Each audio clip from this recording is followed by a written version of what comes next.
Welcome to another edition of the Roar of the Lions UK podcast. This is episode number 70, nicely entitled Fuck the Packers, 15-yard penalty for taunting. My name's Matthew Turner, I am your host, alongside co-host Anthony Fitzpatrick, Ryan McCluskey, and soon to come Martin Birrell. How are you doing, boys? Lions football's back, the Kool-Aid is on tap, I'm ready to go. Yeah, I'm all right. I've had a rough few days, like you say. My hand's busted up. I had my second jab, so I probably missed more days off work sick in the last 3 days, and I've been nearly 5 years. So my record is tarnished, and I'm upset. But other than that, I'm happy. I watched the first half of the Bills game, so yeah, there was those things I saw like. So, but I'm pretty positive. Football's back, and yeah, it's good to go. Bradford won, so everything's looking rosy right now. All's well with the world apart from your hand. Just want to say thank you to everyone in the chat for joining us live. Got one Funky Lions fan and our own Steve Collins hitting up that chat at the moment. Don't forget to hit that like button, subscribe, hit the bell, help us out very, very much. So today we are going to have a look at the news from the past 7 days. We're going to have a look at Bills at Lions and what we thought about the game. Talk about the roster cut down, talk about a couple of press conferences that have happened, then look ahead to pre-season preview for week 2. And then the next episode will be this time next week. No Thursday pod this week and through the pre-season, but that will start up when the regular season gets going. But for now, let's start with a bit of news and go all the way back to this time last week. We did reveal at the time, through our very own Ryan McCluskey, that Nico Roby-Coleman had changed his header to a Lions fan, and we predicted that he would be joining the team. And later on, after we had aired, Nico Roby-Coleman did sign. So the predictive powers, Ryan, that you have are unmatched. Like I say, I can't take credit for that. I saw it on Twitter. I just coined it as my own. We just steal stuff and take it around. Yeah. Oh, and what do you think of that move generally? I mean, Nickelback seemed to be a little bit short. Cornell's has been a little bit injured and not had a great camp. Mike Ford was taking the first team reps there. Positive move? I can't complain, really. He's experienced enough. Cornell seems already a bit flaky.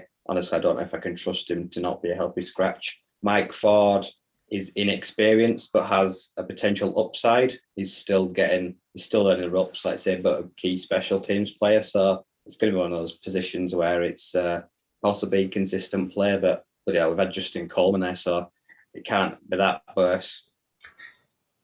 What about you, Ant? What do you reckon?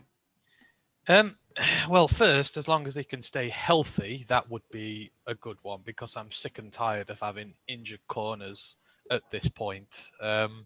But no, I think it was something that we needed. You do need a veteran presence there in the nickel position. We needed someone, to be fair. It's good depth. Yes, he had a very poor year last year with the Eagles, but, hopefully he can replicate some of the form he had before that. And, he should prove to be a useful asset for the season as he goes on. So it can't hurt. That's all I can say for that one for now. And like I say, hopefully it's not last year's Roby-Coleman we get, previous years before that. So McGregor in the chat has just said there's more for Holmes and Campbell to choose from. Absolutely agree. Steve has said there is no upside to Mike Ford. I know he was running on that train on Luke G's podcast when he was watching that before. So I don't know if I agree with you, man, but I do think that Nico Roby-Coleman will probably have a better PFF grade than Mike Ford would in the same position in the slot. I think Mike Ford in his career doesn't have a high enough grade to beat Coleman's year last year, and that was one of his worst years. So I just think it's an upgrade for sure. The other bit of news coming out of that day this time last week was that friend of the pod, undrafted free agent safety D'Angelo Amos was released. I know we were all disappointed about that after talking to him. We had high hopes that he might even make this roster. It was really sad. I mean, you just had to listen to him. You could hear the passion in his voice, his desire to want to succeed, and I know you can get overly attached to players and that, but it just seemed like he had all the qualities that you needed in the team. But when it was revealed he was off special teams, I think that was the death knell. That was the only way he was getting on to start with. was to do special teams and work his way up to first team reps. So it's a real shame. And, you know, I hope he goes somewhere and gets given an opportunity, because I think he's more than deserving of one. And I'll always root for him. I think he's top guy, and hopefully he gets his break eventually. No, I agree. The returning room is that crowded that once he was taking off those duties, unfortunately, like you say, it was going to be a struggle to make the roster, because that's something that he prided himself on, bringing that special teams ability. But for the other offers he got when the draft ended, someone possibly has a roster spot for him. I can see him, like say, I expect him, like say, I know his brother's in Canada, like their season's just started, so I predict he will be playing on some form of roster this year or next. But like say, the XFL, like say, just hopefully someone pro gives him a workout and is able to show what he can do. Yeah, I think he can do it. Maybe he's just, there's so many guys at his sort of standard that they just had to pick someone, and he unfortunately got the shot. Moving on the next day, on Tuesday last week, we waived kicker Matthew Wright and we signed Zane Gonzalez. I know, Ryan, you have some particularly strong views on Zane, so what do you think? Yeah, at the NFL level, he's been crap. I'm an Arizona State fan. Like I say, he holds the Div 1 NCAA record for field goals made in a career. He went pro, and he has severely underwhelmed. And I don't rate the signing whatsoever. Like I said, I know we need competition for Randy, but he's got a lower percentage. I think it's about 4% lower in his career in a few less years, which is worrying. So it seems like it's going to be all aboard Randy Bullock train potentially. What about you, Anne? What do you reckon? Well, it's a move to bring in competition for the roster. I think he's an upgrade on Matthew Wright, which wouldn't have taken a great deal from everything we were hearing. So, you know, maybe two mediocre kickers can push one another just to get that little bit higher, you know, to go into our regular season. And I mean, Bullock did all right in the game, as we'll talk about later. So, you know, if you can even push him just to do a little bit better, it'll help us in the long run. So hopefully they scrap it out, and, you know, a winner emerges who does all right for a serviceable job. Yeah, I wonder what's going to happen with this, because you're right about Gonzalez's average generally, but if you have a look at his average below 40 and above 50, it's exemplary. It's really, really weird. It's kind of like how Preseason was last year, right? Getting between 40 and 50, and he's absolute dog. But 50 to 59, he's excellent. And 39 and under, he's excellent. And it doesn't make any sense at all. But 2019, he was one of the best kickers in the league, but just for 1 year, and the rest of the time he's actually been pretty poor. So if he can recapture his 2019 form, fantastic. But otherwise, I don't see him making it. But I do know what I don't want, and that's Randy Bullock. I know he had an okay day on Friday, and we'll talk about that later, as Ant said, but I don't want him here. He's not good enough for this team. So, I don't know. It just bothers me that because Detroit now has to get away from this team. We have to stop being in a position where we're going for a 55-yard field goal, or if we're getting closer to like 30 to 39 yards, we should be driving for the red zone. We shouldn't be settling for a field goal.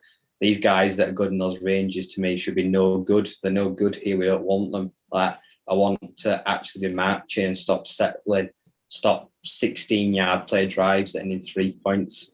That's been infuriating for the last 10 years. Like, I just want to get out from that, but who knows? Like I say, Yeah. it is what it is for right now. I noticed that Prater kicked a game-winning field goal for the Cardinals. Why break the habit of a lifetime? One funky Lions fan has just said, my 7-year-old told me cough drops shouldn't be called cough drops, they should be called anti-cough drops. I'm on board with you, man. Right, I'm going sequentially, so I'm going to hit up MCDC's press conference from the 11th of August now. So this is Wednesday last week, and he actually talked about Zane Gonzalez. So he said, you saw what Bullock did at Ford Field, so that's the Saturday open practice where he had a really bad day. So it's been great prior to that. Kane's got a big leg, and we're going to try him out. Bullock's been around, though, and he knows how this works. He's talking about what we can do. So he's been discussing with Brad Holmes about how they can quicken up the young guys' development in the team without putting the team at a disservice. He said, you're only going into preseason week 1, so they're in no kind of panic mode right now to try and go through that process particularly. He discussed how much the first team was going to play in the upcoming preseason game. We obviously know how that worked out. He said about the games, he said they're going to keep a good lookout for the guys that really show up in practice, but as soon as the game starts, go missing. And maybe there's a couple of ideas of who those players are. We might discuss a bit later on. In terms of Levi, he revealed the back problem that he's been having. It's been referred to a couple of specialists, and they're not really that worried. And then the infamous Chicken Shack messages, shall we say. Did you guys see the little excerpt of that? Because it got some national media coverage, especially by PFF, going, "We love this guy." And it's like, where have you been for the last few months? And That's all I'm talking about, yeah. Yeah. Did you see that? Because it was some entertaining viewing, if nothing else. I watched the interview he did, yeah, and again, he's just using these as analogies to other things, and a lot of people are picking on him like, "Oh my God, he's the worst person in the world ever." You're just like, Jesus Christ. Listen to his entire interview, and you'll get the context of what he's talking about. But obviously, people don't like to do that. It's all sound bites nowadays, just for certain agendas out there. But I thought it quite amusing, especially when he was talking about how when they put him on like the window bit where he does the serving, and he says he has to crouch down and stick his head through because he's that big. I mean, I just imagine driving by in a car, placing my order, and he sticks his head through a window and like hunched out. But oh my Jesus God, I'm not going to upset him. I mean, you see how big his traps are when he's standing up. If he's leaning over, his bloody shoulders are going to be above his head. McGregor said Bullock should be okay from inside 40 yards, but NFL kickers should be able to kick from 50 plus, and I totally agree. As much as I want us to be going for it from inside that sort of range, at least from, say, 55, but if you're at 50, 51, 52, I think kicking should become a real possibility, and I don't have any confidence that Randy Bullock can do it from there, so, anyway, moving on. Hello, Martin. How you doing, man? Good, thank you. Sorry about the delay. No, not at all, man. We're just going through the news, and we're going to move on to Thursday, so that's the 12th of August. We released cornerback Quentin Dunbar, signed now famous running back Craig Reynolds, and Nate Burleson, the former Lions wide receiver, announced he was moving from Good Morning Football to CBS this morning. It's a shame, boys, about Quentin Dunbar. I was really pulling for him to do well. It looked like he could have been a starter when he signed, and it hasn't worked out for reasons not yet revealed. What do you reckon? I don't think we're going to find out. Oh, go on, Rye.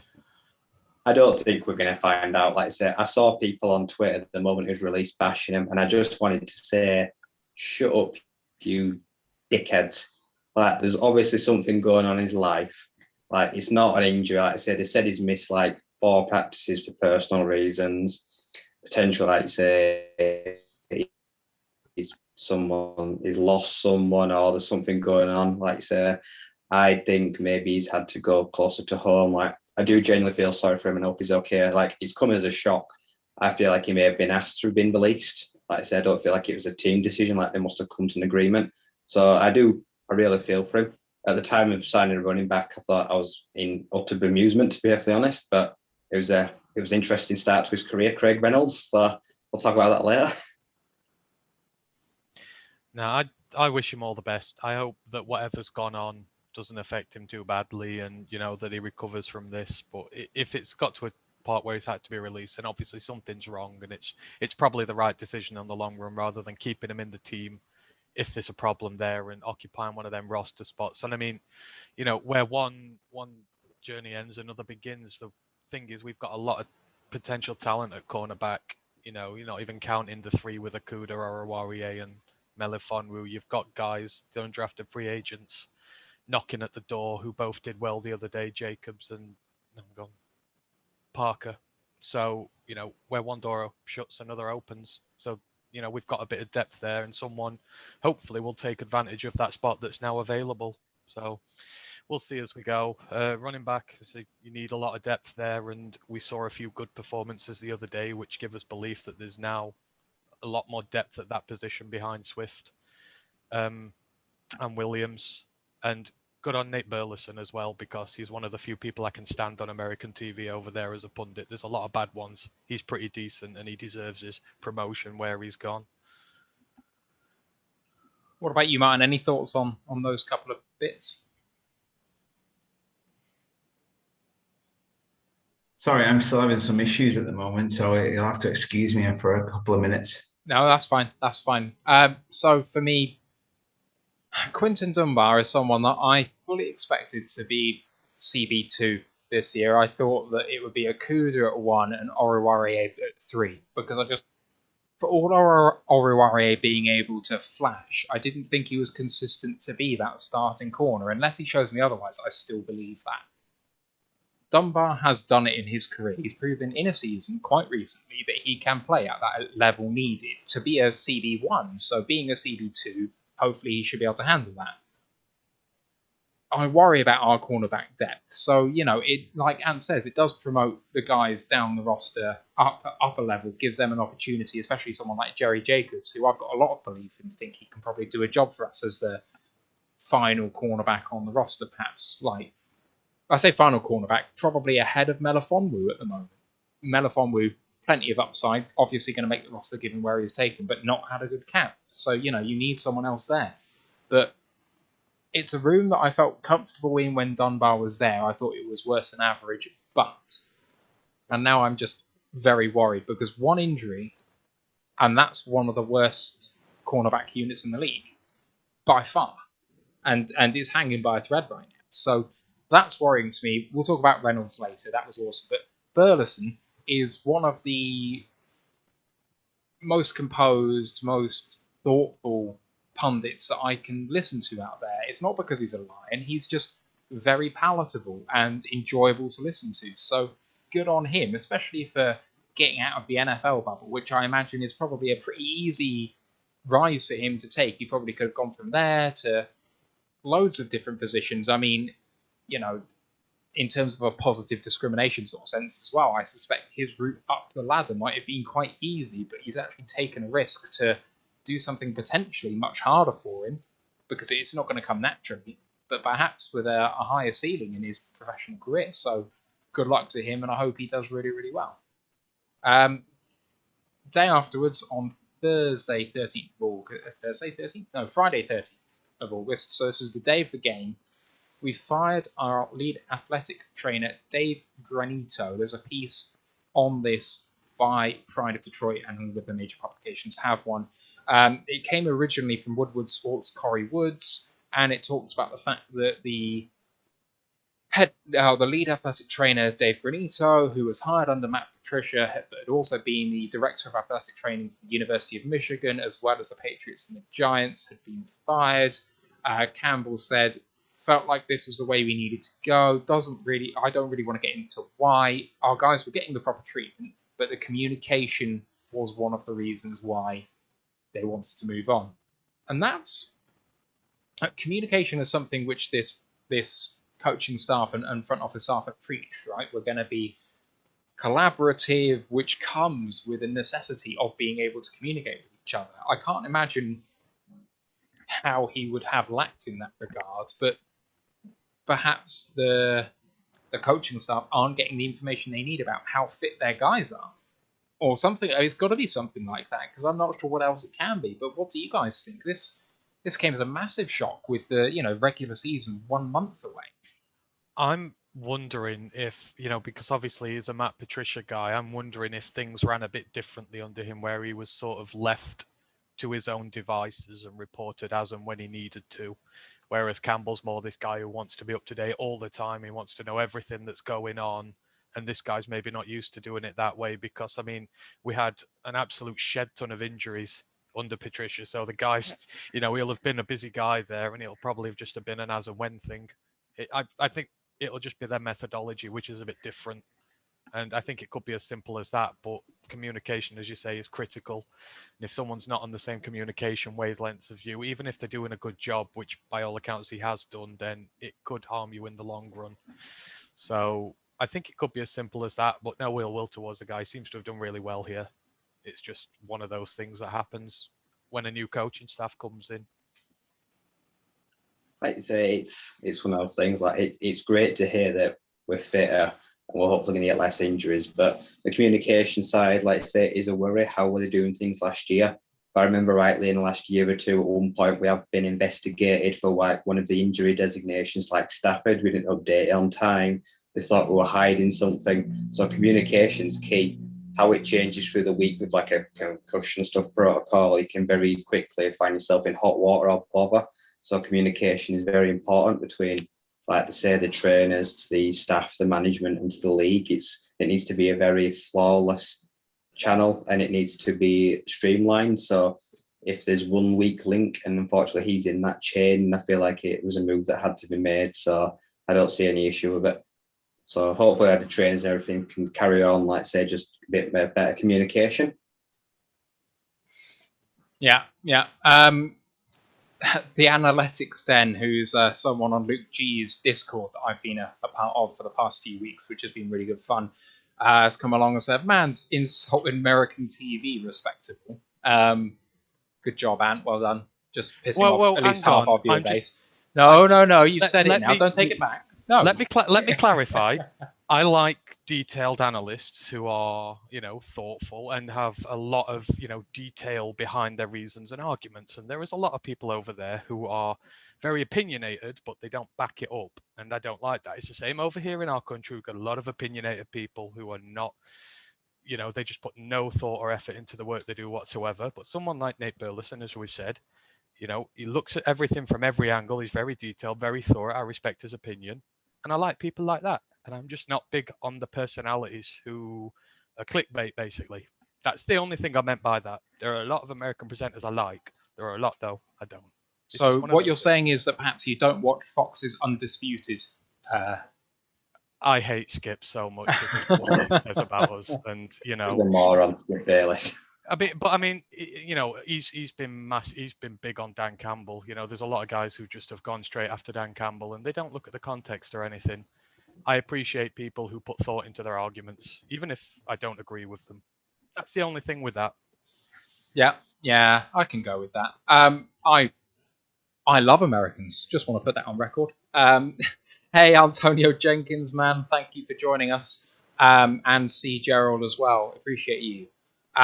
Okay, so we're moving on to yesterday now, and the Lions have got an early jump on their Cup Down Day. So Cup Down Day is tomorrow, Tuesday, 17th of August.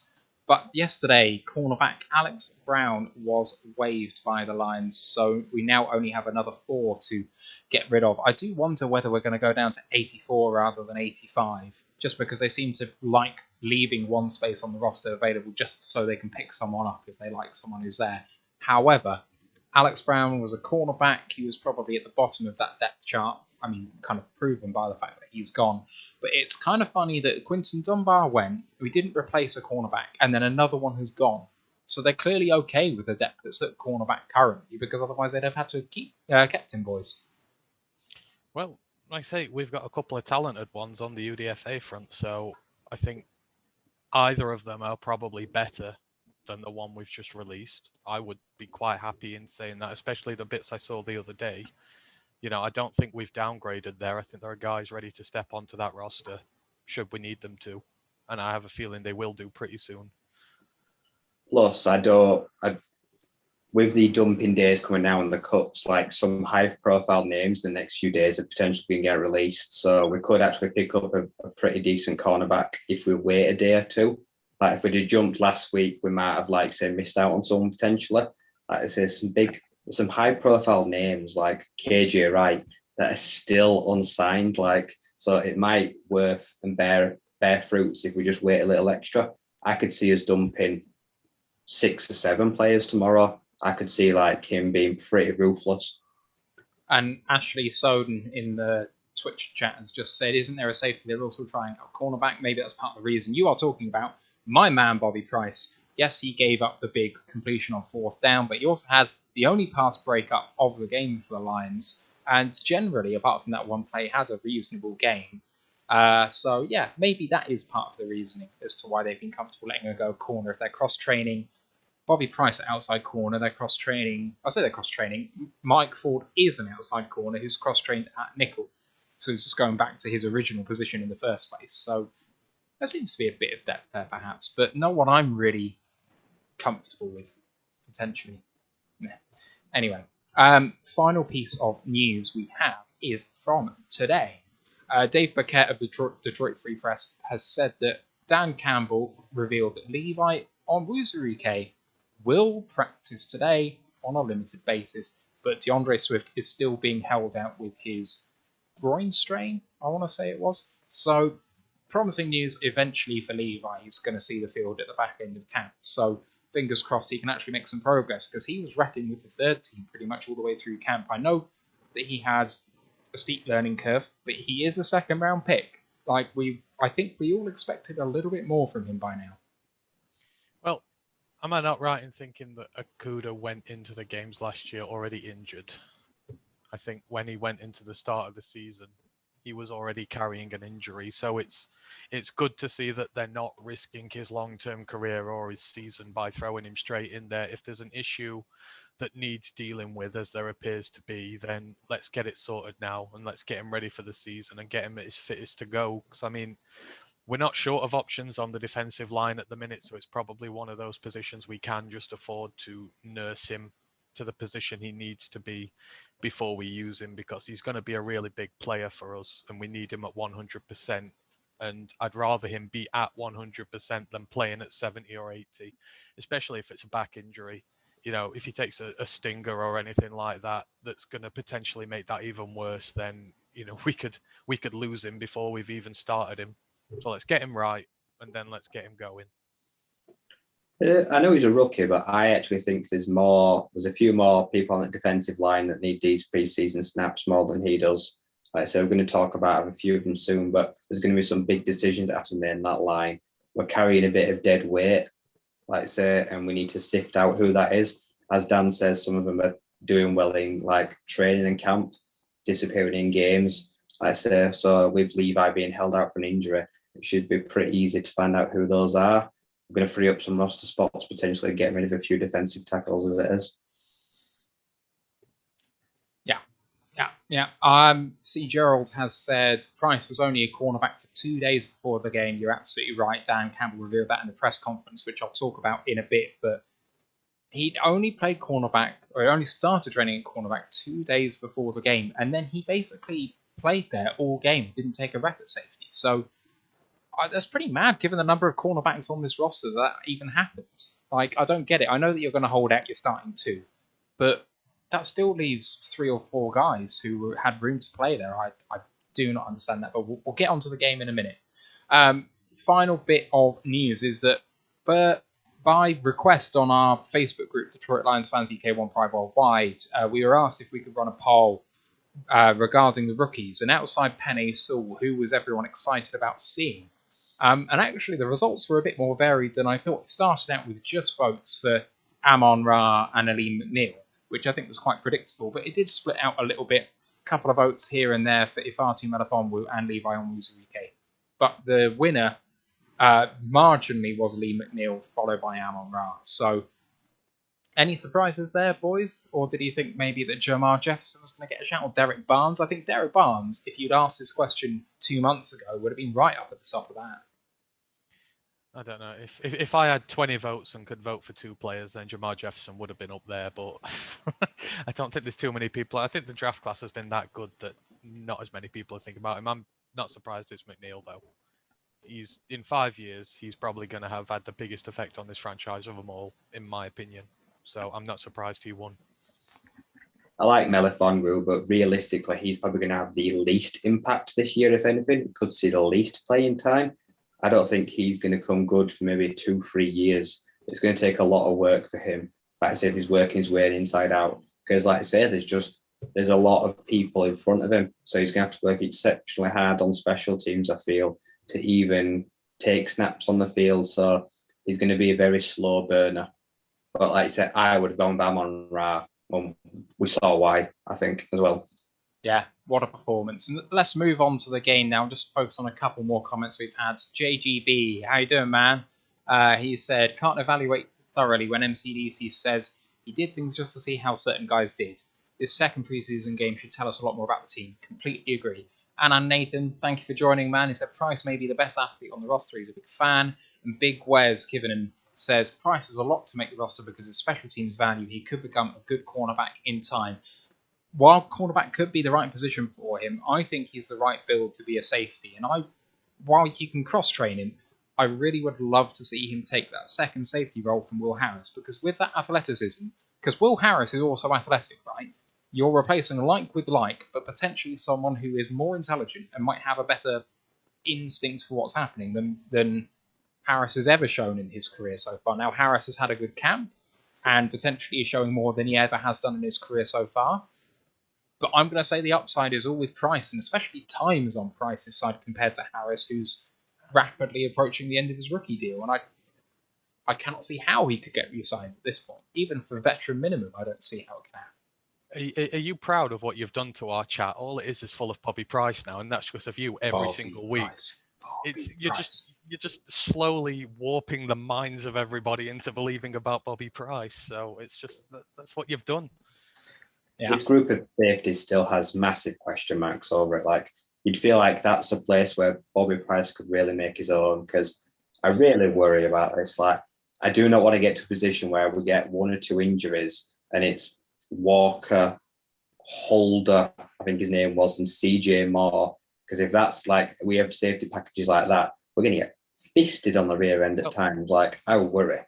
Well, there is a realistic possibility that not one safety on the roster now will be here in 12 months. I think that's the worrying thing. There's not one guy on there who you will say in 12 months. I mean, Marlowe has not shown that he can do it in the long run. Walker needs a more than above average year to warrant committing a lot of money to keeping him. And the backups, Harris, etc., again, just haven't proven it. So yeah, it is a big worry that there's not one of them who could be here in 12 months, potentially. Yeah, I mean, the perverse thing about Walker is the thing that might be best for him remaining on this roster is having an average season. Because if he has an average season, he'll probably come quite cheaply. And in terms of value for money, that might be worth it to us. But if he has one really good year this year, he might feel like he can make more on the open market than he would if he was re-signed here. So I even think that if he has a good year, that he might just be like, no, I'm going to go elsewhere. I've had enough of Detroit. So I don't know. Even if he plays well, there could be none of them left. And I will say just one more thing about Bobby Price. The price is right. It's all I'm saying. That's all I'm saying. Okay, let's talk about the games. So, finished up Bills 16, Lions 15.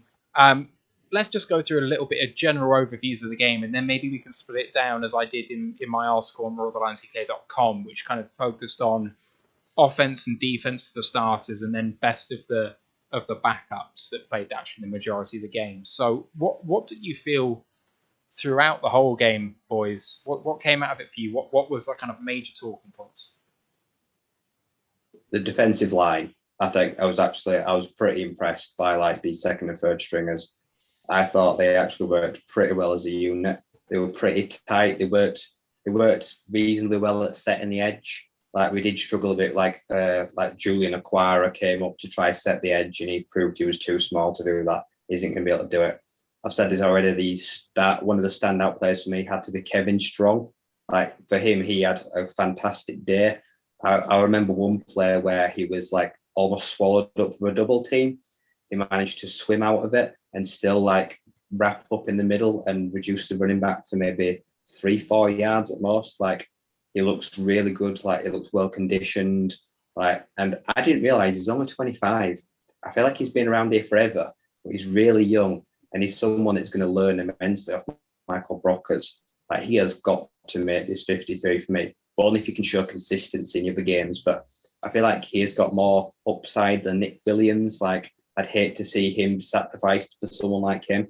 But I think the defensive line in general did pretty well in keeping the run game in check, other than the odd broken play, some to the outside. But defensively, I thought we were pretty sound in that area, apart from the odd big play outside. So I was impressed in that we kept it pretty tight knit against a reasonably good offense, even without starting quarterback. So I did see some signs that I liked there. Like, say, I think Aquara was given 8 pressures, so he showed that he can get off the edge and rush the passer. He's going to be limited in his run, like, say, setting the edge. Like, he's not going to be great at the dirty work, but him and Barnes were shown that they could potentially be a nightmare for potential quarterbacks. They're fast, they're pretty elusive. and if a hole appears, they're going to go through it. So that looks great for this season. So I'm hoping this year we're going to smash that 27 tackles. So I want like a good 30 plus sacks this year, and I think we can get it from these linemen. Do you want to go through this positionally instead? Think what we saw about the different positional, because I wrote a lot of notes written down here, which might be too hard I'm happy to do it. in one. Well, I mean, shall we start with the cornerback room then? You start wherever, and we'll crack on. Might as well start there. Before we do that, Martin, what did you feel about the game? I thought it was good to get a first view of Goff in a Lions jersey. I know the first drive was a bit of a disaster, but the second one was much improved there. It was great to see him. Penny Sewell as well, obviously. And I know a lot of people made some fuss about some of the errors that he made, but I thought generally for a first hit out, I thought it was pretty solid. The depth of the O-line's obviously still a concern, I think. I think we saw that. But yeah, I mean, first and foremost, it was just great to see the Lions back on the field and field and fans in there, wasn't it? I think that will make a significant difference to the players and getting the coaching staff used to making those calls in that game environment. So from that perspective, I think, the result largely is no real concern at this stage. But yeah, it was good. I'm looking forward to the Colts this weekend as well. That'll be a test in a different way as well. Yeah. One thing just for me is an overwhelming sense of positivity. I mean, the thing that stuck out to me is that there was high energy all the way through the game. And in fact, if anything, I saw higher energy from everyone outside the first team than the first team. So it gives me confidence that if there are injuries, if our backs are up against the wall with guys struggling at the back end of the game, that we're going to actually take this all the way through, that the determination, that they haven't been weighed down by the many years of disappointment so far. They're not beaten. I know it's weird to say, but it's fresh for me. It's been a few years since I've actually seen this. So, excellent stuff. Anyway, so, right, let's take it position by position then. So let's go for quarterback first and Jared Goff. Ryan, what do you reckon about Goff's performance early doors? I feel like the first drive, I think he was nervous. I think he knows like there's a weight of expectation on him. That first pass almost went for a pick six, but if there was more concentration, that'd have been intercepted. The first drive was a bit shaky, like say he was like getting used to like say having like say being back on a field, like say having a bit of noise, like they're making like say distractions, a different defense. So like say when it came to like say the punt, but the second drive suddenly something like changed. He calmed down. He seemed more like a calmer presence. I think he went 7 of 8 for roughly 56 yards. I think on that second drive. Where he was taken out. And like I understand like the method, like people say it's dink and dunk. He takes the check downs, he takes what the defense gives him, which is fair enough. Like he wasn't going to take these huge deep shots. He wasn't going to do anything too risky, like finding his feet. But I think he's going to build a rapport with the likes of Amon-Ra, who runs some like say Chris Brooks. Him and they're supposed to be getting on some sort of wavelength. And I like the fact that he's going to rely heavily on Hawkinson, who made the odd big play. When he went off, we saw Tim Boyle, who for a few years has been quite a high-profile backup. He's supposed to be believed to be pretty well. From what I saw from him, he's got a good level of arm strength. There's a few balls that he fired in there. I remember the Victor Bolden drop where it was a bit low, he dived to try roll, but it had some definite zip on him, some good accuracy. So he shows like he could be a decent backup. The battle between him and David Blau, I think could be really interesting for that quarterback too. I don't necessarily think we're going to carry 3 quarterbacks this year. So whoever backs up Goff could be quite intriguing to see how much you're going to see of them across the preseason games. But overall, for the quarterbacks in general, it was a solid night. No glaring errors. Like they didn't make any stupid mistakes. Protected the ball reasonably well. That's exactly what I wanted to see from that the first week. What about you, Martin, with the quarterbacks? I know Ant's already had his word on Goff. So what did you think of Goff and the rest of those? Yeah, I think if Ryan's already mentioned that second drive from Goff. I think there were two balls that stick out to me. The one to Darren Fells, and then the one to Tyrell Williams, which were really promising. Looked really promising. But then, obviously, I think he did link up well with Amon-Ra a few times in that same one, including the one I think was called back for a bit of a dodgy call against Ragnow. But yeah, I mean, I think I would agree that he certainly looked nervous, as you probably would be, the pressure that's on him for that first drive. But after that, he did seem to settle down, and it certainly did seem to improve. Just a shame on that second drive that we didn't get a touchdown out of it, because I think it probably warranted that from what we had there. So yeah, I think he was fairly solid. I know he said that after the game, he talked about just getting through the reps and making sure that that's all it was in pre-season. And I think, he'll certainly be better for that little bit of a hit out. I'd like to see a little bit more go through the air from him. But again, it's only the first game. And Steve Williams being maybe a little bit more aggressive there. But yeah, I thought it was a good first hit out for him. And hopefully he'll start to feel a little bit more comfortable with those, working with the coordinated team as well, and getting some of those link-up plays. So yeah, promising really. What about you, Ant? Yeah, I'd probably echo a lot of what was said there. I liked the performances of all three of them, and it gave us, a little bit of cause for optimism. Obviously, Goff had the first drive, and I think there was just a lot of pressure on him. There's been so much written about him, so much said about him. He was bound to be nervous coming in, especially as he's replacing, a franchise legend.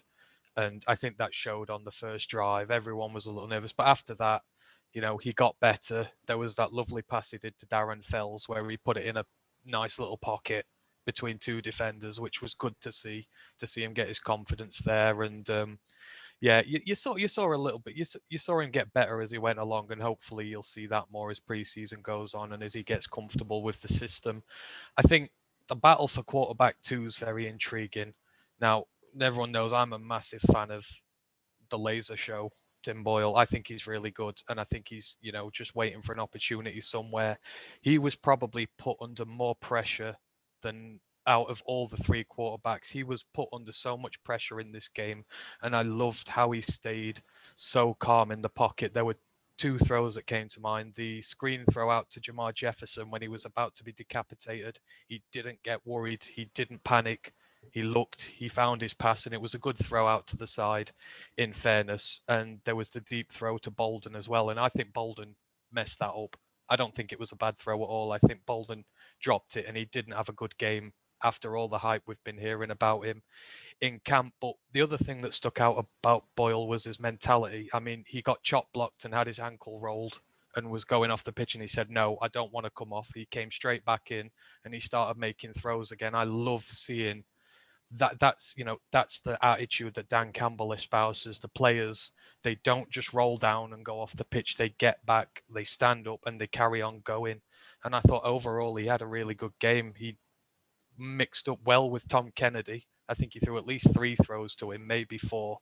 Seemed to work well with him, but he used a variety of guys. And overall, I thought his performance was very good. And I think he, is on track to make quarterback 2 at the minute. But Blau also had a good game.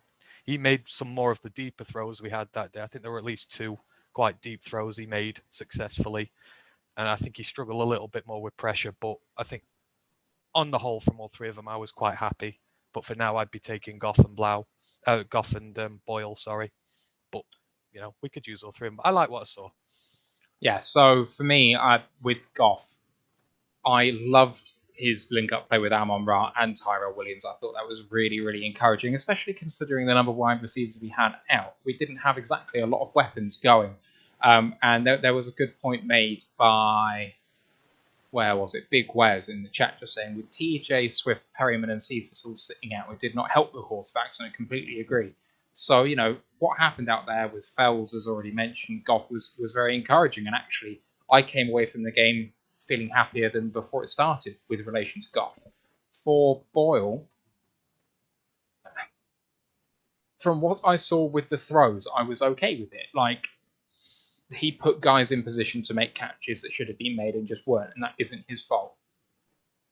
But what worries me, and worries me in a really big way, is I don't think he has any feel for being a quarterback. And what I mean by that is that he cannot throw with touch in the same way, but in a more extreme way that Matthew Stafford had that problem. So if you have a look at every short to intermediate ball, every ball that required a bit of touch, maybe a bit of not float, but just not being pinged in at 100 miles an hour, bloody bees in the quarterbacks. Boyle does not have that sort of ability to take the power off the ball and provide touch.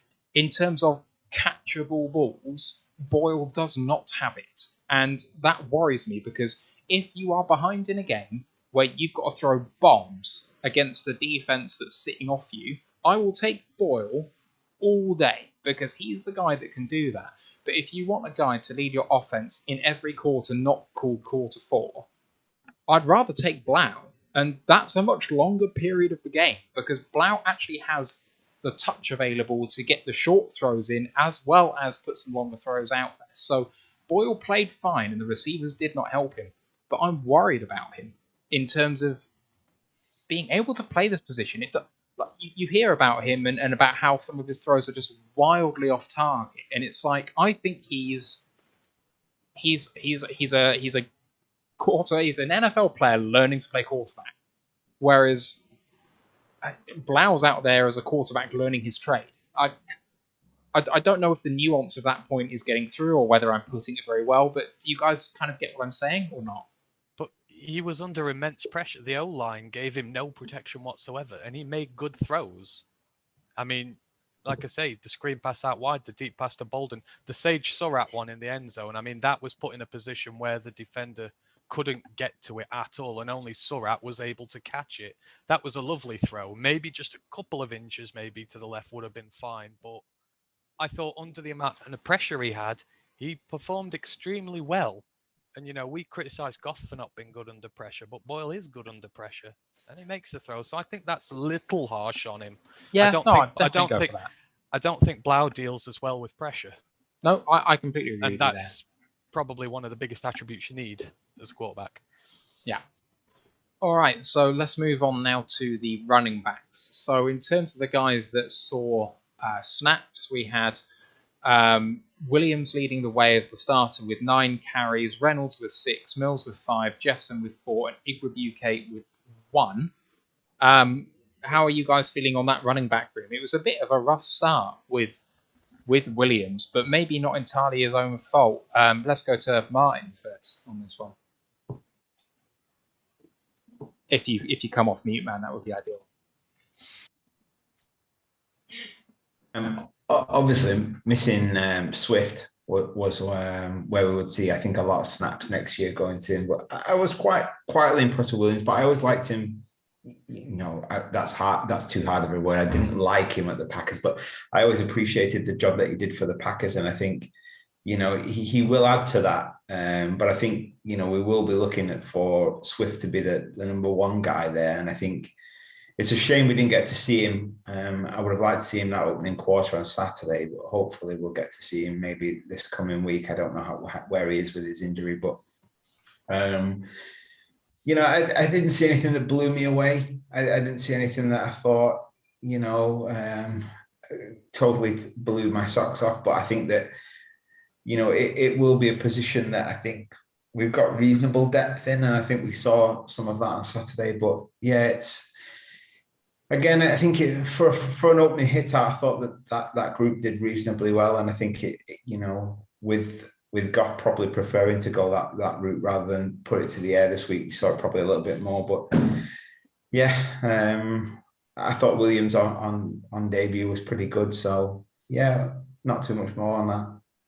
What about you, Ant? What did you feel on the running back room? Watching the game, I feel Williams and Jefferson got no assistance from the offensive line whatsoever.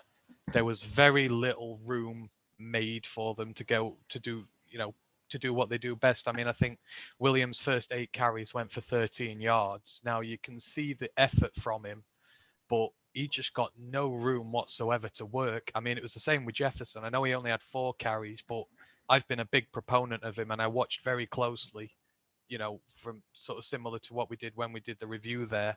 And I saw the good in his game. The first one, he found the spot he went through, as he does, he's really good. His vision's amazing. The next few where he gets stuffed, he does find gaps, and there are gaps there, but they're just so quickly shut down. Both him and Williams were just not given any room to work whatsoever. But it's not lessened my belief in them. I still think they're both quality running backs. Dedrick Mills and Craig Reynolds got a lot more room to work with now. I'm not taking anything away from Craig Reynolds, not one bit. He had a really good game, and he pulled off 2 runs where his stutter step, his movement was unbelievable. He got room to work with, and he took full advantage of that. And I think he's really inserted himself into the conversation now to make this roster behind Jefferson, maybe as the running back 4. But I like what I saw from Dedrick Mills as well. I thought Mills had a couple of good runs again. He was going through some really crowded lines, and he was finding the room to get through. I liked what I saw from both of them, but that was because they had more room to work with, and I don't think Williams or Jefferson should be judged too harshly for that game just gone. I think the O-line let them down early in terms of the run blocking. It was really poor. What about you, Ryan?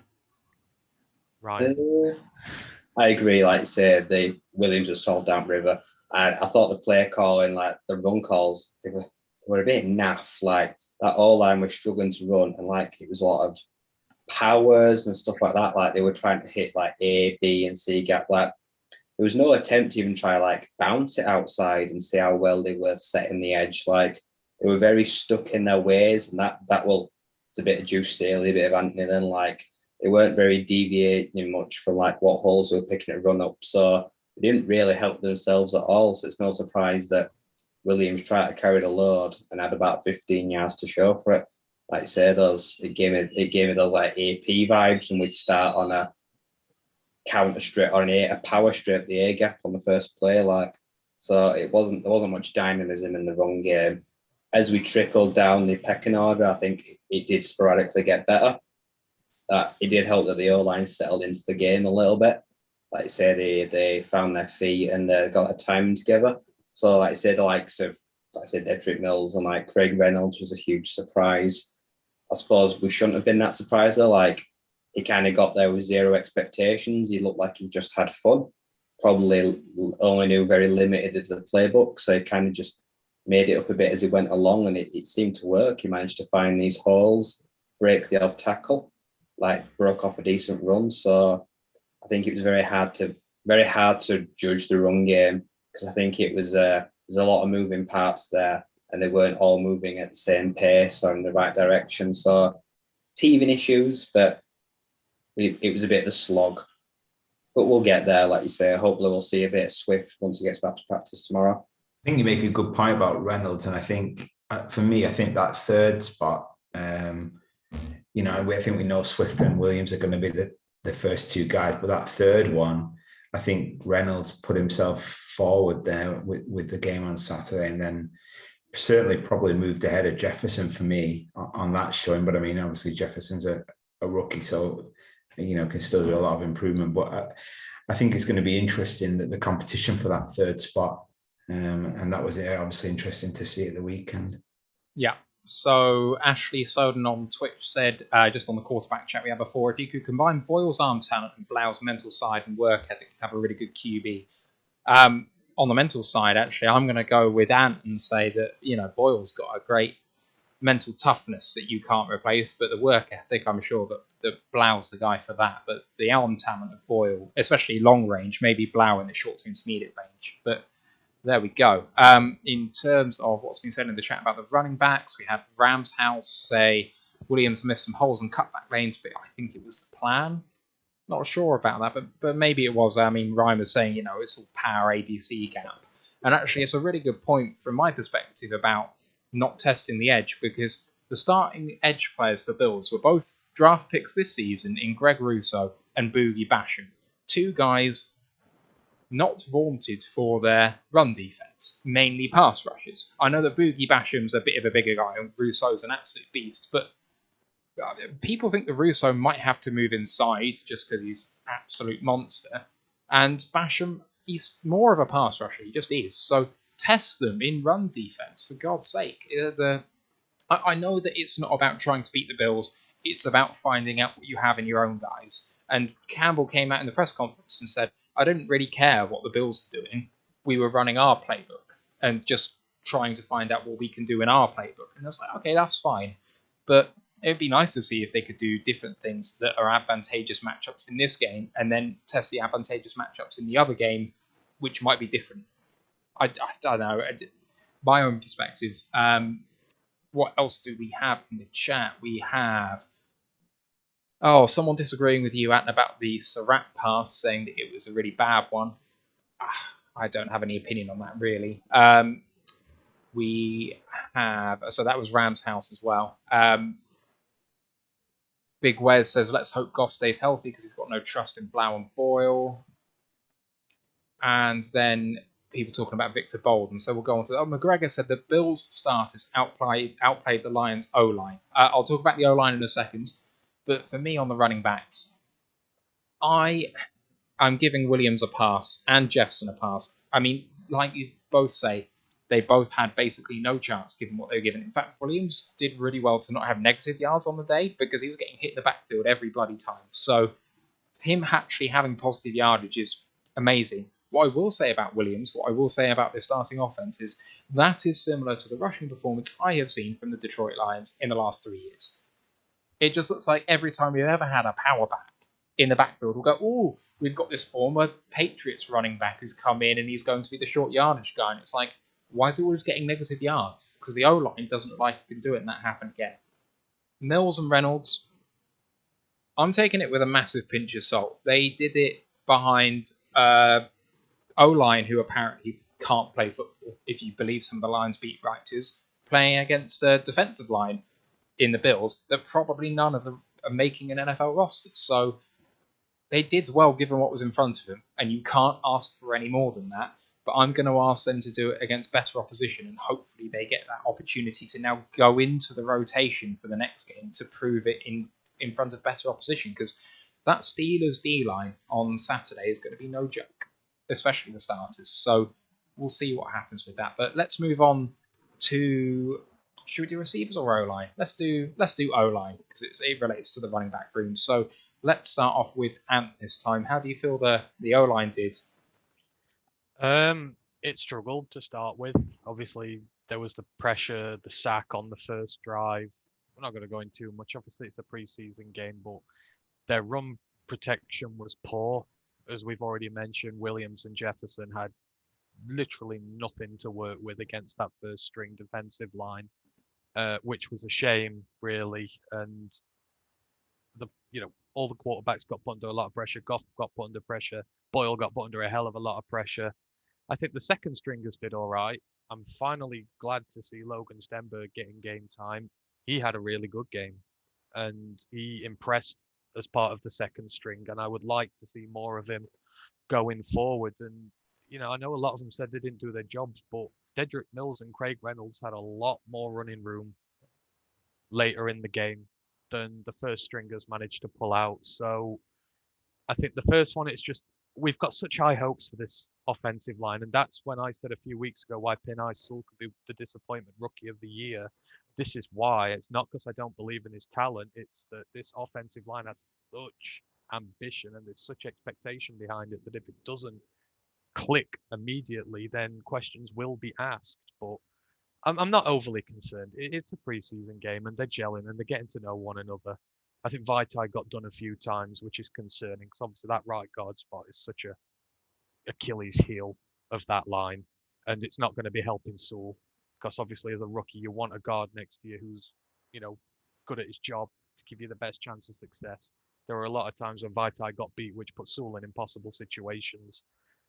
But yeah, the depth is concerning. But as I say, I like Stenberg's performance. I think they got better as they went along the first five, and I think they'll gel in time. So, let's just give them, it's preseason. We'll give them the benefit of the doubt on this one.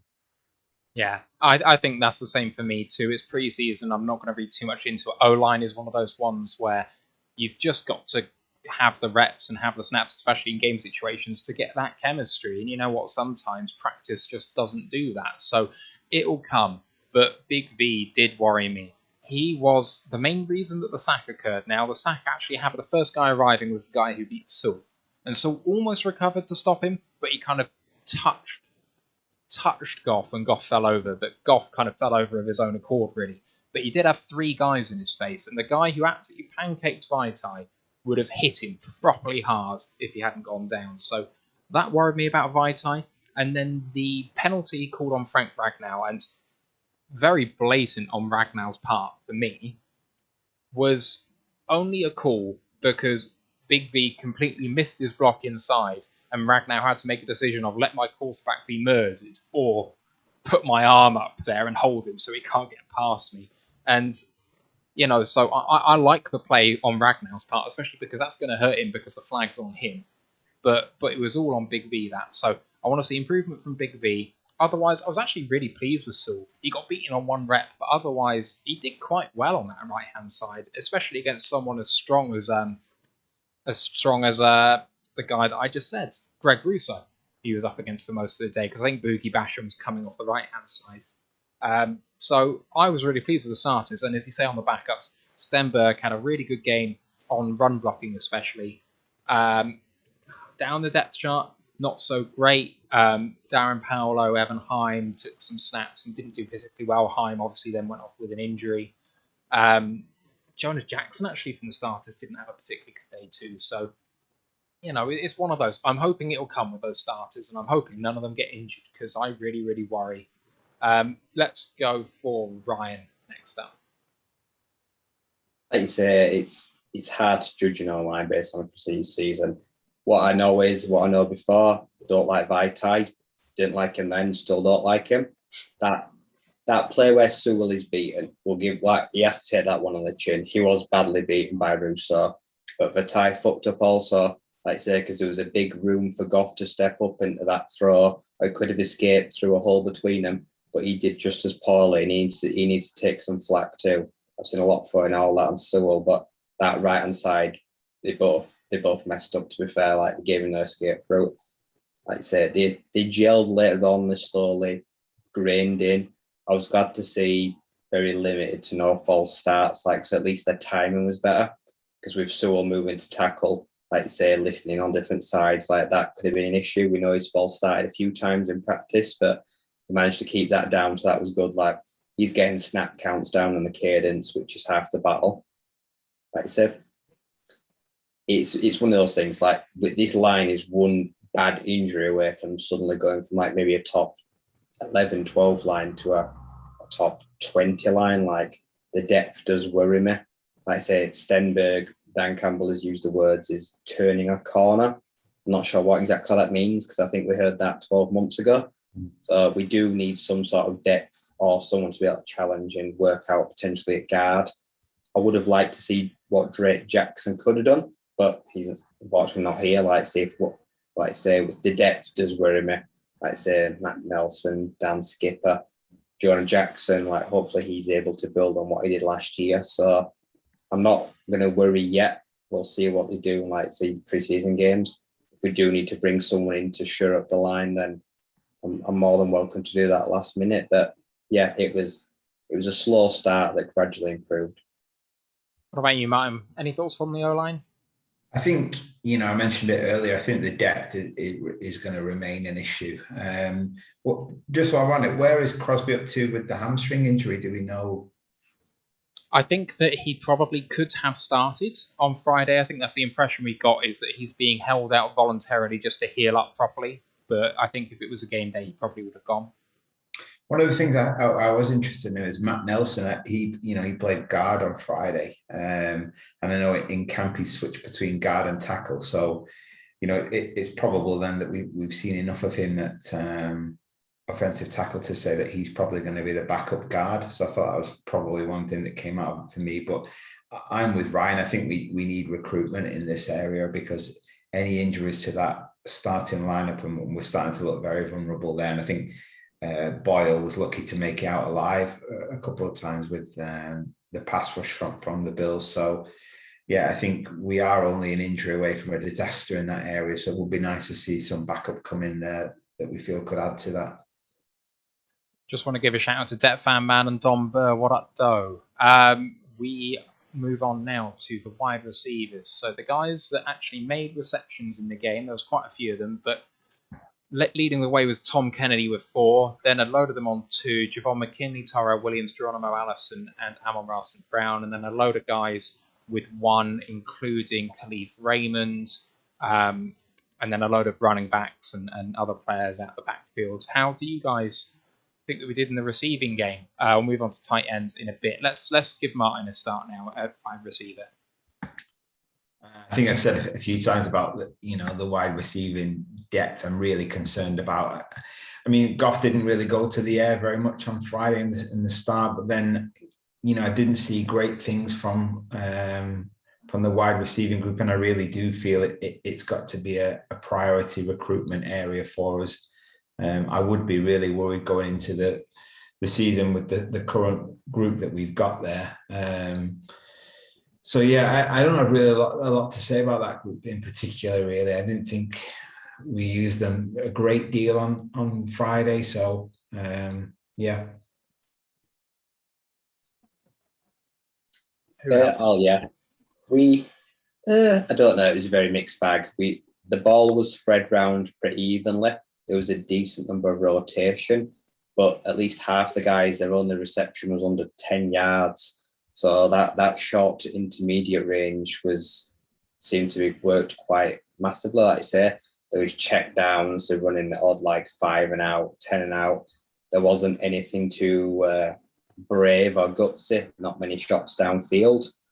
Saw Javon McKinley, like I say, 2 receptions, 40 yards. So he shows, like I say, a bit of flair, maybe a bit of yards after the contact, or if he can beat a man deep, like you say. So let's hope he can work on that average, because like I say, he's got potential to make something happen on limited touches. Amon-Ra showed like what he's good at. We saw him, like I say, run a few Chris Brutes, broke a few ankles, put a few defenders on ice, secured the catch, especially working towards the sideline, which is what we want him to do, especially in the slot outside. Like I said, Tom Kennedy was the leading receiver. Like, it's encouraging for him to see that he was getting his hands on the ball. Like I say, they weren't the biggest routes, they weren't the longest catches, but it was a good workout for him. Victor Bolden stock dropped for me. Like I say, I think there was 2 notable drops where he should have caught them, and like they're very fine margins because this is a big receiving room. Like, you can't afford that many drops. Sage Surratt, we're just not seeing much of him, which maybe indicates how his camp's going, unfortunately. So this undrafted free agent class for receivers is bottoming out completely, which kind of sucks because we had all this hope when they were signed, but they're just not panning out, it would appear. So I'm hoping someone gets released or cut that would make a good addition, because right now I do not want to go into the season with just as amount of bodies we've got now, because it does worry me. Even in this season, we're not looking to compete. There's not much going on. There's not going to be much help for Goth. Martin, you have your hand raised. Yeah, I was going to say about Amon-Ra is, for a rookie, I thought he looked as though, he'd been playing in the NFL for a while. That's what I would say about him on Friday. I thought he's one that I am looking forward to seeing get some plays next year. And I think, he's certainly going to be a guy he's a Dan Campbell kind of guy. I think, he's got that fire in him. And, sometimes I know that's very close to boiling over a couple of times in camp, but I think he's going to be one that I am looking forward to in this group. But he just needs that good role model and level of experience around him, I think, in that group to be able to develop more than we've perhaps got on the roster at the moment anyway. Yeah. What about you, Ant? I'm going to change the tone a bit here. I sort of came out of it and I was reasonably optimistic with some of the stuff I saw. I mean, especially since we did the rookie review tapes, I've learned that over time, even if, players aren't putting up stats on the board, you've got to look at what they do during the plays, even if they're not getting involved. And the one thing you saw with Amon-Ra straight away, everything he's been practicing, his early separation ability and route running was on show. Nearly every play he was getting separation, especially his first catch, the cut outside. He was straight off the line, straight out, and he was gone. And he was available for a pass very quickly. And that is what Jared Goff is going to love, his ability to separate quickly. So what we saw from him on tape at college, we saw translate onto the field. So I was quite happy with what I saw from him. I mean, Tyrell Williams, he came down with a great catch. I was reasonably happy with what I saw from him. He's going to have a big year for us, if we want the receiver room to make any noise. But I thought he took his catch well. And again, I thought he was able to get some good separation on the field when you sit down and look at the plays, just not necessarily used all the time. And then, Kennedy, he got 4. He linked up very well with Boyle in particular. He got free a lot of times. He got some good yardage on his receptions, and he really put forward a case, for the fringe group of receivers there, just as Victor Bolden, I think, has put himself on the chop block today or tomorrow. I fully expect him to be gone. I think he's just blown his chance there. He's missed some good opportunities, and I think he's going to be gone very soon. But we were missing a lot of our main guys there. We didn't see Cephas. We didn't have TJ in there taking up any, because TJ's going to take up a lot of attention when he's on the pitch, which is going to give the receivers a little more room to work as well. But I thought Williams did well. I thought Amon-Ra did well, even off ball if they didn't do a great deal. And I like what I saw from Kennedy. So, it's one of those. Again, it's preseason. You can't read into it too much early, but Amon-Ra is going to be exactly what we think he's going to be. And I think Williams should have a good year if he stays healthy. And again, I liked what I saw. So, got some breaking news from Ashley in the Twitch chat. He says that Michael Warren, Charlie Tiapolomalu, or something to that effect, have been waived, and Evan Bone has been put on IR. So that's another 3 of your 4 that need to go by tomorrow. I'm really sad for Charlie T, because I thought that he was going to possibly threaten that tight end 3 spot, but never mind. So, only one more to go tomorrow. For my own thoughts on wide receivers, I was super impressed with 2 people. One was Javon McKinley. Came in, 17 snaps, 10 of which were passing reps. 2 throws went his way, 2 catches, and the second catch was an absolute thing of beauty. Breaking away from his man, quick release, and beat the corner on the second step. And then down the field, being able to track the ball over his shoulder to make the catch for 35 yards. That was beautiful. Good ball from Blau in the right spot, and he just executed brilliantly. You can't ask for any more than that. He needs to show it with a bit more volume now, and I hope he gets his chance. The other guy that really showed up for me was, oh my God, why have I forgotten his name? The leader for the Lions in receiving yards, which was Tom Kennedy. So, yeah, 4 on 6. But the first 2 he missed, and the second one, I think, was the defensive pass interference call, which he should have caught. He celebrated like he caught it, but he hadn't caught it, in fact, hit the ground. And I was like, not sure why he celebrated there, because that's definitely hit the ground before it got to him. You can't have thought that was a catch. And then from then on, I think he went 4 for 4, including a really lovely 29-yard catch. He didn't look like he was going to drop it. The guy was on the field for 36 snaps, and 25 of those were passing reps. So he was targeted 6 times out of his 25 potential opportunities. A target share of 25% for Tom Kennedy is pretty crazy. I know he's going up against third teamers, but I think he deserves a closer look with some of the guys in 2s, because he was repping with the 3s mainly, and they should see him get promoted. I'm with you guys on Victor Bolden, and I know that Rams House will absolutely love me saying this, but Victor Bolden really put his roster spot in jeopardy. Me and him have had a bit of a spat on Luke G's Discord account about Victor Bolden versus bloody hell. Why am I always forgetting names? Wide receiver from Green Bay wasn't here last year. Geronimo Allison. So I maintain that Allison's probably one of the bottom guys on my depth chart when it comes to wide receiver. And I want to put this to you guys just to see what you guys think. I'm not sure. Hopefully I'm not too deluded. That I thought coming into this game, Bolden was up there, and that one preseason game shouldn't condemn him just yet. But that Geronimo hasn't really shown anything in camp. And while he has done it for Green Bay for a time, that he's just way down there for me. I'm not even really thinking about him for the active roster at all. But what do you guys reckon on that debate? Because there's going to be some guys fighting it out for wide receiver 5 and maybe 6 if we go for 6 on the roster. Who do you think can possibly make those spots if we branch out to a wider question? I wouldn't take either of them. No, neither.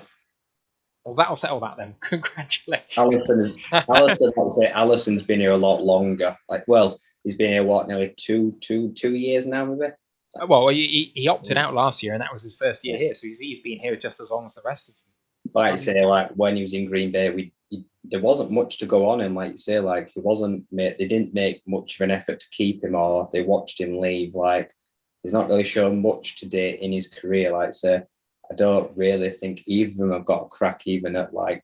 Because if you had to go right now, you'd say you've got Cephas, Perryman, and Amon-Ra fighting for the 3. You give Javon McKinley the 4. You've got the losers of the other 2 that are working their way down. These are probably the 7s, getting Tom Kennedy, and we're probably not going to keep that many. So no, I don't think either of them will probably see out the week. Fair. Okay, let's move on to the last of the offensive players at tight end. Hawkinson was held out of this game. We had Darren Fells, Hunter Thedford, Charlie Taumopau, yes, something like that. Alize Mack and Brock Wright, who took snaps in this game. Let's go for Ryan first on this one. What did he make of the tight ends? Well, like I said, they were asked to it was mainly blocking. They weren't asked to actually do all that much in the passing game. There was very limited targets their way. I think it went as expected. You know what you're getting with Darren Fells. Like I say, he's the red zone kind of guy. He's your big point guard blocking out basketball body, but he's got reasonably reliable hands. Alize Mack, I think he's kind of riding off his old NFL experience to make tight end 3 his spot. He hasn't shown all that much. I think he got reception, but I think right now his spot on the roster is safe, but not necessarily as a 3. But I think someone that could step up could easily displace him. Charlie, like I say, is gone. Hunter Thedford.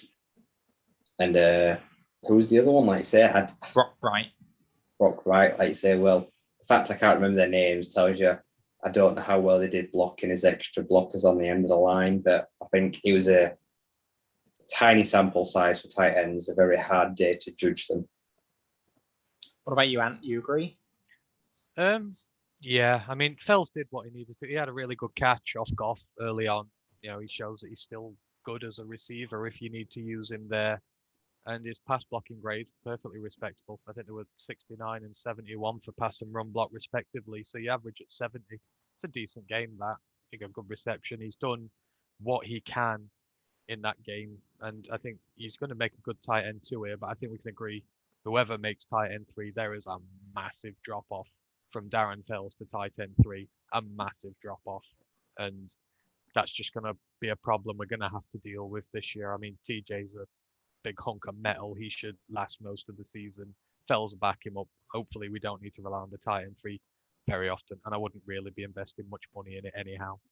No, I wouldn't either, and I think it's one of the reasons why Kabinda is so safe in his roster start is people are talking about possibly having an H-back take Kabinda's spot, and it's at the moment I'm not even sure if there are more than 2 tight ends on this roster. I'm really not. The most recent episode of One of These Years, the Athletic Lions podcast, we're talking about the fact that this was meant to be Alize Mack's crowning ceremony for tight end 3. The spot was already his coming into camp, really, and he just had to prove that he was good enough to actually have it. And he has not done it. But the problem he has, and that everyone else has on the roster, really, is that the tight ends behind him haven't shown it either. So they were talking about the fact that you might just scrap the lot and try and bring someone in once cut down day happens. And I'm kind of for that in a way. I think that Brock Wright needs to be shown how to actually use his athleticism, because apparently his RAS is up in the 9.5s or something for a tight end.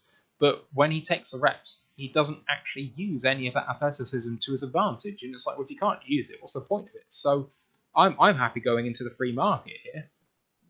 I can't believe I'm saying this. I never liked Jesse, but he would walk in this tight end 3 role. None of them would keep him out of it. And like I say, we were Lions Collective fans were not his biggest fan, but he'd have been solid at this tight end 3 slot. So I'm happy to can all 3 spots. Like I say, invest in 1 and save 2 roster spots. I'd sooner pay Elise Mack like $100,000 a year as opposed to paying Jesse James $4 million, though. Yeah.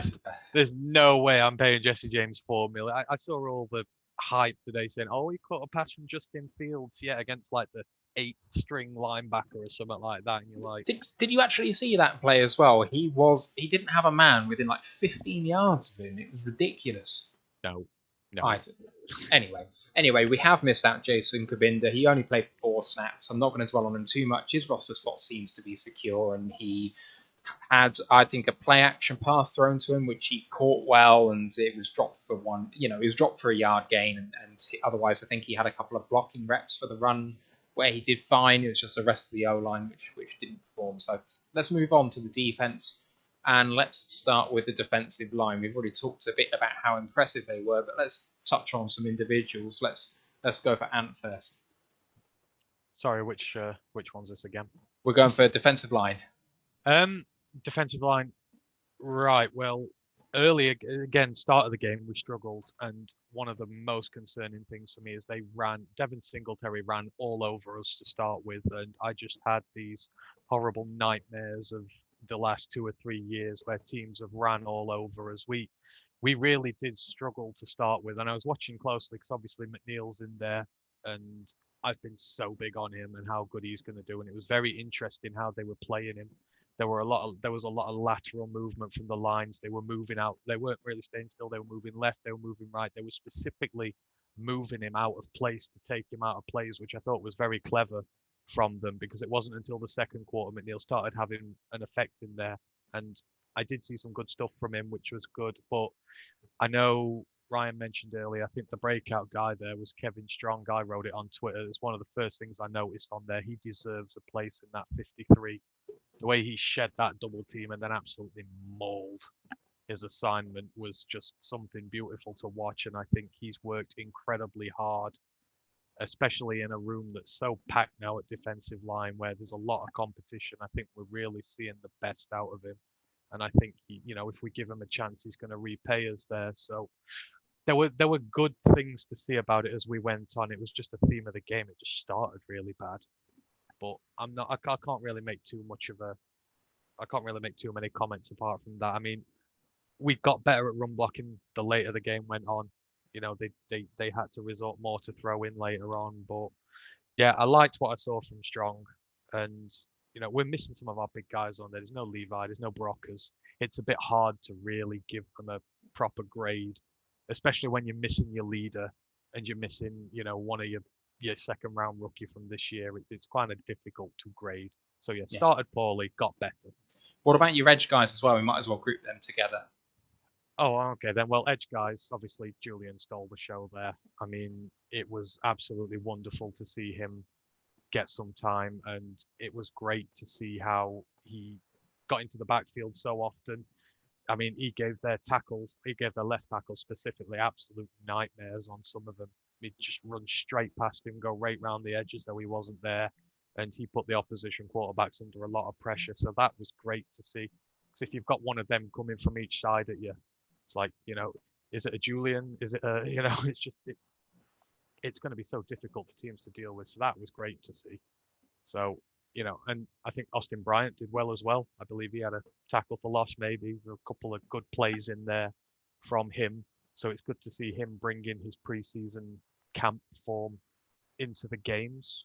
So, if we can keep Julian and Austin healthy and they continue to keep developing at the rate we are, then our edge room is going to be pretty decent going forward. And again, we're without a lot of our main guys this time. So there were a lot of positive plays to see as we went on. Ashley Soden has said things could be worse. We could have Tim Tebow on our roster. You're absolutely right. And Fan Man, he said he wonders if this stream is going to have some sort of spin-off podcast called like Nay of the Pistons UK, which just made me chuckle. Ryan, what did you make of the D-line and edge players? Like I say, I think the Bills flattered the defensive line because they were adamant that they were going to run up the middle. Like they went out of their way to make sure that they were running, like I say, they were trying to do what we did at the start. Like they were hitting those gaps. Like I say, I think it's B Hector. I think it was Bruce. Like he managed to get a sack. He accumulated 4 tackles. A decent game for Deshaun Cornell. Like he actually got 3 tackles. He was pretty stout in the middle. So they managed to Austin Bryant, like you say, they accumulated about 7 tackles between them. So centrally, like you say, we've got a lot of beef. There's some proper muscle on his defensive line this year. They are really taking the upon themselves to stop teams running over us, make them bounce outside, make them break the seal of the edge. Like they don't want to be a team that will just allow yards up the middle, especially teams like Dalvin Cook, where the Vikings just want to run at us through the middle, break us down. I'm hoping I'm going to show some resilience with these strong, big-bodied, sound tackling defensive linemen. So I think in the middle, we tired a little, but no, I think for the best part, we're pretty stout. And these are young, strong guys, they're fighting for some roster spots. So I think we did pretty well on the line itself. And there was a lot of rotation, so it was good to see those names getting tackles that we're not familiar. These aren't household names. So I think it was giving a lot of food for thought for Dan. Sorry, I don't want to spoil thunder. I just realised talking about this, I completely forgot about Michael Hector as well. I know someone might mention him, but he was another one who had a really. I know he got a sack and several pressures. So yeah, Bruce, Kevin Strong. Bruce. Oh, is it yes. Bruce, not Michael? Hector then. I'm yes, just calling Hector. It's Michael Barnett and name. Bruce Hector. I'm probably getting it. So yeah, Strong and Hector. I forgot. Sorry. Those standout ones. That's no problem. Martin, you good for this one? Mike. We're talking about the run defense. Just talking about D line and edge players, outside linebackers, edge players, whatever you want to call them. All right, I think Ant's already mentioned Kevin Strong, hasn't he? Yeah, then other than that, no, I don't have much comment to make on those. There's the Anzalone, Phil downhill with that Will Harris helped with. I thought that was a good highlight, really, that, I'm sure Aaron Glenn will be happy with that one. But yeah, not much more to add than that, really. Yeah, so for me, it was just a tale of the starting D-line versus everything else, right? We got run over in the very start of the game, and it was really disappointing, actually. And, the only guy that can hold their head up high is Kevin Strong in that kind of opening quarter. It was quite disappointing to see. I think one bit really stood out was there was a run for 10 yards, which got brought back by penalty. And then at 1st and 20, they had an 18-yard run for 2nd and 2. And I was like, it's happening again. Help. But, come down the stretch playing against the 2nd and 3rd team, as you say, Hector had a really strong game and Strong continued his strong game, playing 34 snaps. Hector played 41, so that's the majority, 2/3 of the snaps of the entire game. Other than that, I wasn't that impressed with the interior of the defensive line. They didn't stand out to me. Cornell did fine, considering we have hardly seen him play for us at all. And, McNeil had good play in the 9 snaps he had, but I'm not sure we can really infer anything from that, really. In terms of the edge guys, Bryant really stood out, and I really, really enjoyed that. But Romeo was a massive disappointment in the starters. But when you're facing an offense who I think with Mitchell Trubisky maybe have 1 throw, maybe 2 throws in the entirety of what's going on, and we know that Romeo's run defense is not his strong point, he was always going to be up against it. But if Romeo wants to become a premier edge outside linebacker player in this league, his run defense must get better. This is the sort of test that he needs, and he needs to improve quickly, because it's great he's a good pass rusher, but he needs to be, for the amount of money he's being paid, an every down player. And if he can't play the run against a team in the Bills who have 2 low-tier starting caliber running backs, not excellent running backs by any means in Devin Singletary and Zach Moss, they're just merely okay. He needs to do better. So it's only preseason game 1. He's got plenty of time to get there, but he needs to show more. Who else do we have in that room? Anyone worthy of a mention? I think what you were saying there, what was worrying really was Singletary. Like you said, he's not a elite running back, and I think the damage he was doing was worrying in that respect, that we're going to come up against a lot better running backs than that, and we couldn't stop him. So that was definitely a concern there.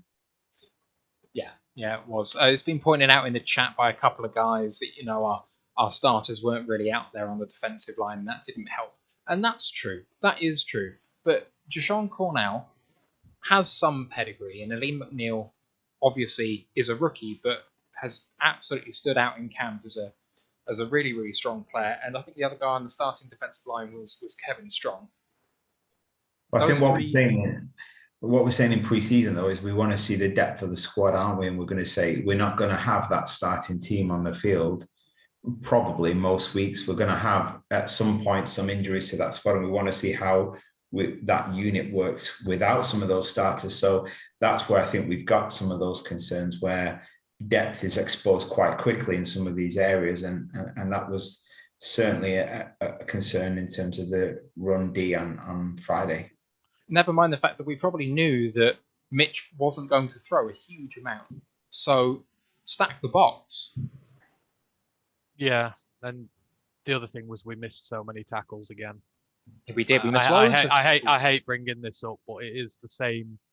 We missed tackles, especially in the secondary. There were so many guys missing tackles there, which was a pain. But I think overall for the D-line, I think, we saw depth there. Hector and Strong stood up, and McNeil did after a while. Because like I said, I think you have to give credit to the Bills. You look the way they played. They deliberately went out to try and nullify him, and they did it. So, it's fair play to them for recognising the threat and getting after it. But the depth players, I think, did all right for a preseason game. Yeah. It's worth more of a look going forward, as I say. Strong especially, but Hector as well. 11 pressures between them. No. Yeah, absolutely. Julian was the ultimate one in terms of a tale of the first quarter and the remaining element of the game, because quarters 2, 3, and 4, he had a great game. But Julian played a fair amount of the snaps early in the second quarter, and actually, changed my mind. He had a bad second quarter and had a really good quarter 3 and quarter 4. Quarter 3 and quarter 4, Julian Acquire was unplayable, but quarter 2, against some of maybe the second stringers that were in that Bills team, he didn't show up at all. And it's reflected in the grades. He had however many pressures it was and a sack and whatever like that, but he graded out at a 50, and it's because he had a really dire second quarter where he couldn't set the edge at all. So he has a really great time and he had a really bad time, all in the same game. So, he's got to show up against some better quality guys for me. But, there's something there with him. Right, we've spent enough time on these guys, so let's move on to the linebackers. And I just want to say, for the benefit of Rams House, I thought Alex Anzalone had a terrific game. He just said he'd leave if anyone said that. So, no, I don't actually mean that. But what did you guys think about the linebackers? We'll head to Martin, Ireland. What do you think, man? Just come back to me in a second. I'm just sorting this out. All right, okay, let's go for Ant then. I just want to say my man Tavonte Beckett got an absolute massive stop on a special teams play. So, woohoo! He's a linebacker there, so I still think he's got to get him. But Barnes is the one who stood out. Now, I'm going to prerequisite this by saying, obviously, he wasn't up against the starters by this point, but you saw all what his game was about, especially on the sack. You watch him, he doesn't necessarily get off the mark really quick, but he just stops and holds. He waits for the gap in the offensive line, and before you know it, he's through it and he's after the quarterback, and he just burst through with such speed. The quarterback had no time to get his throw away, and he just took him right down, and that is what you get with him. And, you can only do it against who's put in front of you.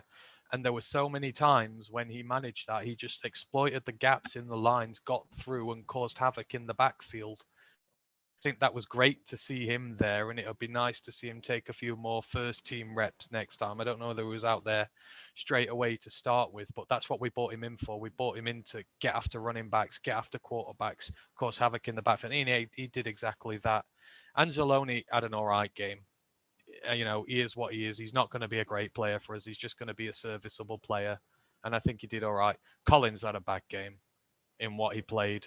I wasn't really big on anything he did. And it's a shame because we need him to stand up and be counted this year.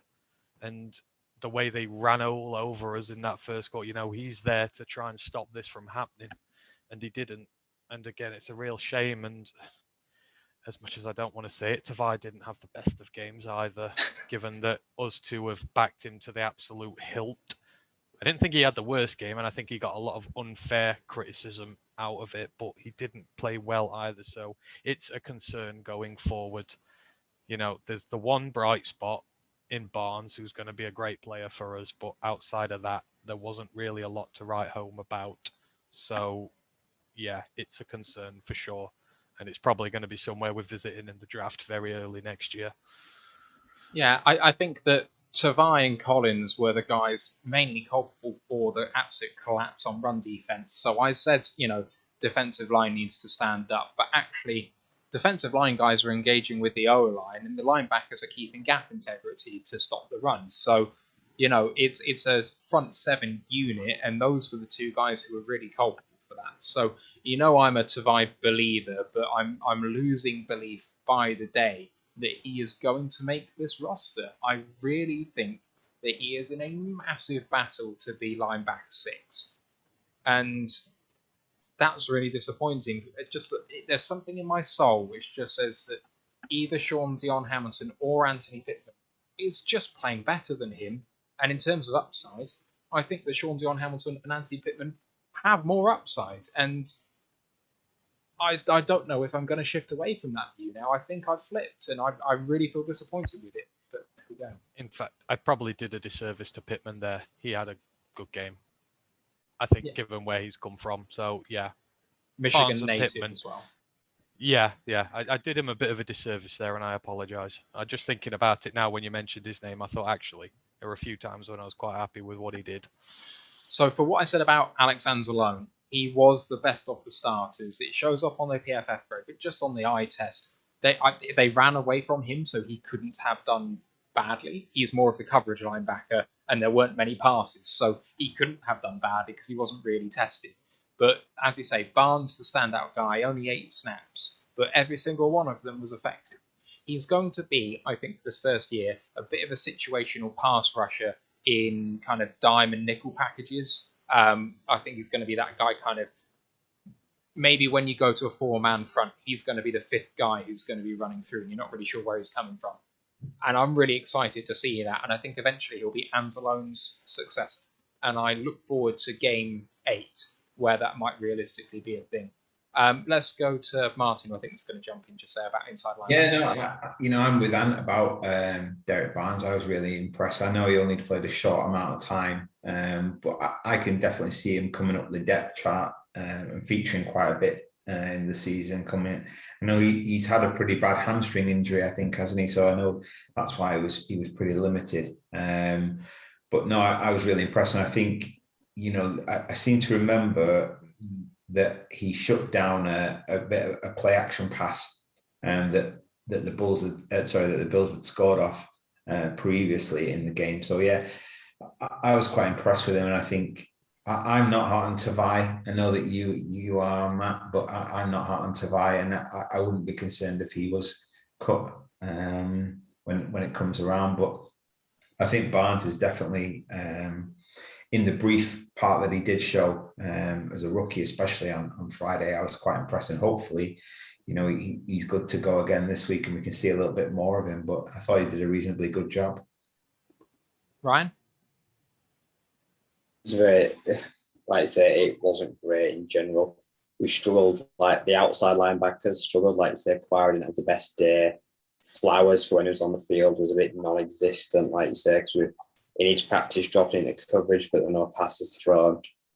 The strong side backers, like say Tavai, Collins, who's supposed to be the leader, they whiffed in the wrong game. Like say they let too much get through. There were missed and broken tackles. The weak and the inside linebackers, like I said, they did better. They were mopping up some of the holes. Like say, stuff wasn't supposed to be getting to their level, but it was. Pittman, Dion Hamilton, like I say, even Jalen Reeves-Maybin, Derek Barnes, they didn't all play that many snaps between them. But when they were called upon, they were able to try and mop up, gang tackle. Like I say, things were getting through in the one game that was coming at the centre that Tavai was too slow to, or Collins was usually too aggressive to. Like I say, tackles were getting missed, guys were squeaking through, and they were there like trying to stop it getting to the second level. So the limited snaps, inside backers didn't do too badly. Like I say, Anzalone was a bit bit, like I say, he was a bit like the odd man out there because, like I say, Mitch only threw 2 passes, so there wasn't that much to pick up. There weren't any crossing routes or many tight ends, so there wasn't a lot for him to do at times. So it was a very mixed bunch. I agree that Tavai is firmly on the bubble. He's going to go down as one of those, another second-round bust like Tabor. Like, I always struggle, like I say, he'll get picked up somewhere else, but I can see Are you talking about Chicago Bears star Tease Tabor? I am, yes. Like I say, it wouldn't surprise me if Tavai was in Chicago in a few years. They love our cast-offs. They're like our hand-me-down little brother. But Detroit like say, Lions B team. Yeah, we're a feeder for them. But no, I think Tavai is in trouble. And for all the promise, I'd be sad to see him go, but I also won't miss him, if that makes sense. Like, it does kind of worry me, like I say, this linebackers. I know they weren't all running with the ones. It was like a very mismatch, offense, defense. So it wasn't a great showing, but they came out of it like somehow only conceding 16. Even though they whiffed on so many tackles, like the missed tackles were poor in general. Like, for someone that's gonna, Aaron Glenn must have been fuming. Like, he must have hated seeing all these missed tackles. Like, it's something, technique is his thing, and the form tackling was poor. Like, they were tackling too high, whiffing with arm tackles. Like, they've got a lot of work to do in that linebacker room, but there's spots there to be taken. If someone wants them, like, it's going to be easy to make it your own. So, like, the gauntlet has been laid down, like the challenge, so someone needs to step up and make it. Yeah, very true. Right, let's not hurry this up, but we've been going a long time, so let's go for the cornerbacks now, and we'll go straight back to Ryan to talk about them. Cornerbacks, well, like I say, they didn't have the worst game. Like you say, the coverage was pretty tidy. Like I say, there weren't many penalties, so the discipline was pretty good. It was good to see a decent level of rotation. Like, we had the likes of, I think, is it McRae? I think McRae a few snaps, like I say, working inside. Mike Ford, I still look at him when he's like at that nickel corner. I just think he just looks odd. He looks uncomfortable. I don't know if he knows how to use that frame or size inside. So I think eventually he's going to have to be bumped outside. But just for bodies, he was there. So he did it. He did his best. So he didn't give up anything too bad. Like I say, they managed to keep more stuff in front of them. It was a so-so game. Like I say, there wasn't any huge threats on the outside. So overall, like I say, it was a reasonable success, but they weren't tested to the best of their abilities. So some of them hard things to judge. They weren't thrown at that all that often, but when they were, like, they felt reasonably comfortable in coverage, I feel. What about you, Ant? How do you feel the cornerbacks went? It's a lot the same as Ryan there. Obviously, the first stringers didn't have much to do in pass coverage or anything like that because they just didn't throw the ball, and it's very hard to make sort of a big evaluation on him. Amani had a good game for me. You know, he didn't play too much, but for what he did, he was solid. So hopefully that carries on through the season. He had a couple of good tackles in there. Apart from that, Roby Coleman didn't do well at all. I know he started well, but I was disappointed by him. There were several plays highlighted where he was really poor. But, I mean, he's only just in. It's his first game. He's only had a few days, so I'll give him a pass for that. So I'm not really too fussed there. Obviously, Alex Brown's already been cut because of how bad his performance was. So not much to write home about there. And apart from that, it was steady. I noticed your favourite player was there. Bobby Price, he was playing corner. He did all right. So I don't know what the plan is with him, but hopefully we'll get to see them up against a bit more of an aerial bombardment next time and see how those coverage skills are getting on because, as Ryan said, we didn't have the biggest amount of source material to use in this, especially for the starters. What about you, Martin? Cornerbacks? Yeah, again, I would agree with both the other guys. I don't think they were particularly tested by our friend Mitch. And then Davis Webb, when he came on as well, I think we'll definitely get a bigger challenge from the Steelers this week in that regard. So, yeah, not really a lot that I could take from that. Other than I would agree that I thought Omani looked good to the little test that he did have. Okuda, not great deal. But again, not much came through the air, so difficult. But I think we'll definitely get a better idea against Pittsburgh this week. For myself, I just don't think there's too much to be gleaned by this game. Like you say, there wasn't much passing going on. Oriwari had a couple of assisted tackles. That's what really bumped up his grade in terms of the PFF stuff. Okuda didn't get beaten over the top, so great. Ford's played a few more snaps, and I think he did fine. Other than that, Price was the best of them until that fourth down, mistake that he made. But otherwise, I thought he was the best cornerback on the team. That's not saying much considering the opposition he was up against. So I think I'm just going to gloss over the rest because I'm not sure if we learned really anything about this group so far, other than perhaps who isn't making it rather than who is.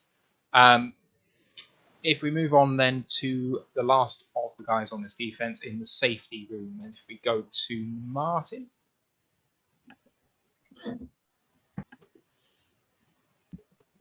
Can you come back to me again? That's fine. That's fine. Let's bounce it out to Ant. I was actually relatively impressed by Marlowe. I know I've not been the most complimentary about him going forward, and obviously said earlier there's a good chance he might not be here next year, but what he did do, he did well. He was one of the few whose tackling was on point. I think he got at least 3 or 4 tackles in there, decent ones, didn't allow much yards after catch when he was targeted.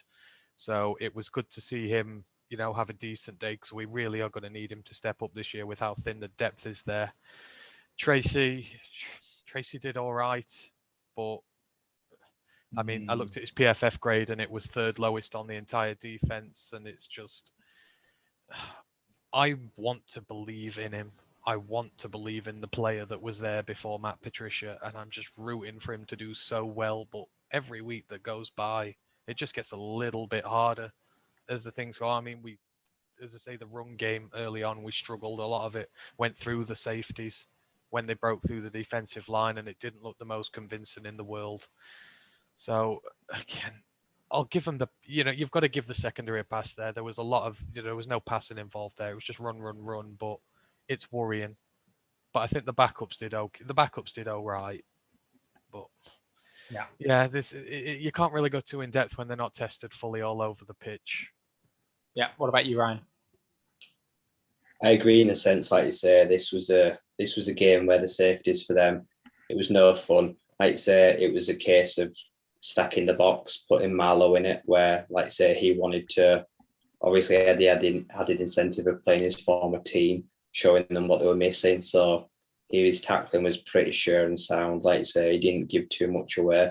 Like I said, the reception was made, he was on him like a fly, so bringing him down. Walker, like you say, the grade wasn't great. I don't know how high his confidence is, to be honest. I am not convinced we're going to see the Walker of past this year. I don't think he'll be back next year. Like I say, unless it's a 1-year veteran deal, like if he does average, like Will Harris, it wasn't too bad. Like I say, CJ Moore, like what you get with him, he's always solid on special teams. He'll step in at safety when required. So it was more of a box play with the safeties. There was no real deep shots down the middle, so there wasn't much for them to do in that sense, playing single high. Like there wasn't much free safety. It was more playing strong, supporting the run game, because the backers it was very leaky in the middle, so they were helping mop up. So I think for them, it was a case of damage limitation. And in that way, I suppose they did pretty well, actually, like not much rumbled into the end zone. So they were pretty solid as a last line of defense. It wasn't fancy, it wasn't glamorous, but I don't think we wanted that. Like that wasn't going to ever be the case. So for them, I suppose it's a job well done. Yeah, I think the thing for me with the safeties is with Tracy Walker, he only played 11 snaps, so he hasn't got the sample size to actually do well throughout the game. He was in for 11 snaps, and he had 2 bad snaps. He missed 1 tackle, and he had 1 reception on him for 10 yards. And that's enough in an 11 snap sample size for him to get a really bad grade. This isn't the death knells for Tracy Walker, not by a long shot.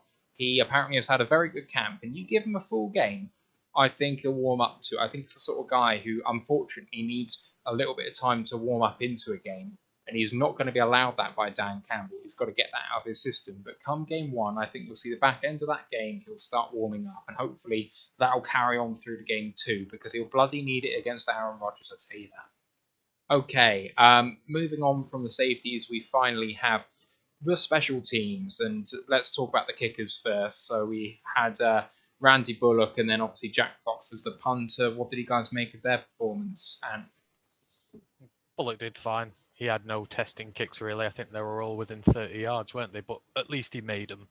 So you can't ask for more than that. He made all the kicks he needed to. Fox, thankfully, didn't have to punt as much as he usually does, which was nice. I think the one thing we've not maybe touched on so much here is that a lot of our drives were a lot longer, which was really good to see because we struggled badly keeping the offense on the field last year. So from that point of view, it was good to see, because I think we had, a 10-minute drive to start out with, then maybe a 9-minute one afterwards. So, the less we see of Jack Fox, the better for us. And thankfully, I didn't really notice him yesterday, so that was a positive. And special teams did all right. Like I say, Beckett had a really good stop on one. I think Jacobs had another one, although he got penalised for the helmet-to-helmet. It was either Parker or Jacobs, but you saw the enthusiasm there. He was like literally 2 or 3 yards away, put the hit in straight away. So special teams did well for me. But again, not much you can glean out of it. But it's good to see that what they did need to do, they did do well. what about you, Ryan? Do you agree? Yeah, simple enough. Bullock went 3 from 3. They were all inside 30. Fox pinned him in the 20 2 times out of 3. Accumulated 52.3 yard average, which is fantastic. And Leak managed 72 return yards on just 3 receptions, returns, which is a good average. That is probably going to be someone that is going to be fighting with Raymond to be a returner. So, yeah, thumbs up. All went well. And for myself, Jack Fox was the standout for me. So his very first punt was not the best. He he shanked it a little bit and only went about 35 yards. The remaining punts were absolute bombs, 60, 65 yarders. It was excellent. But it is actually the punting where Jack Fox really showed his worth. The reason that Randy Bullock made those field goals is because his performance as a holder is massively underrated. And Scott Daly, who was the long snapper in the game, because I don't think our long-standing boy at long snapper played any of the game snaps on Friday night, but the long snapping from Scott Daly was shocking, and I mean shocking. If you have a look back at the kicks that were had, the place kicks, the ball being snapped is off target and wobbling, and Jack Fox manages to catch that ball and put it down there so that Bullock can kick the ball. And we all know, we've seen kickers, if the ball is not just so, even if it's standing up fine, really, but if it's not quite how he likes it, then they're going to shank it.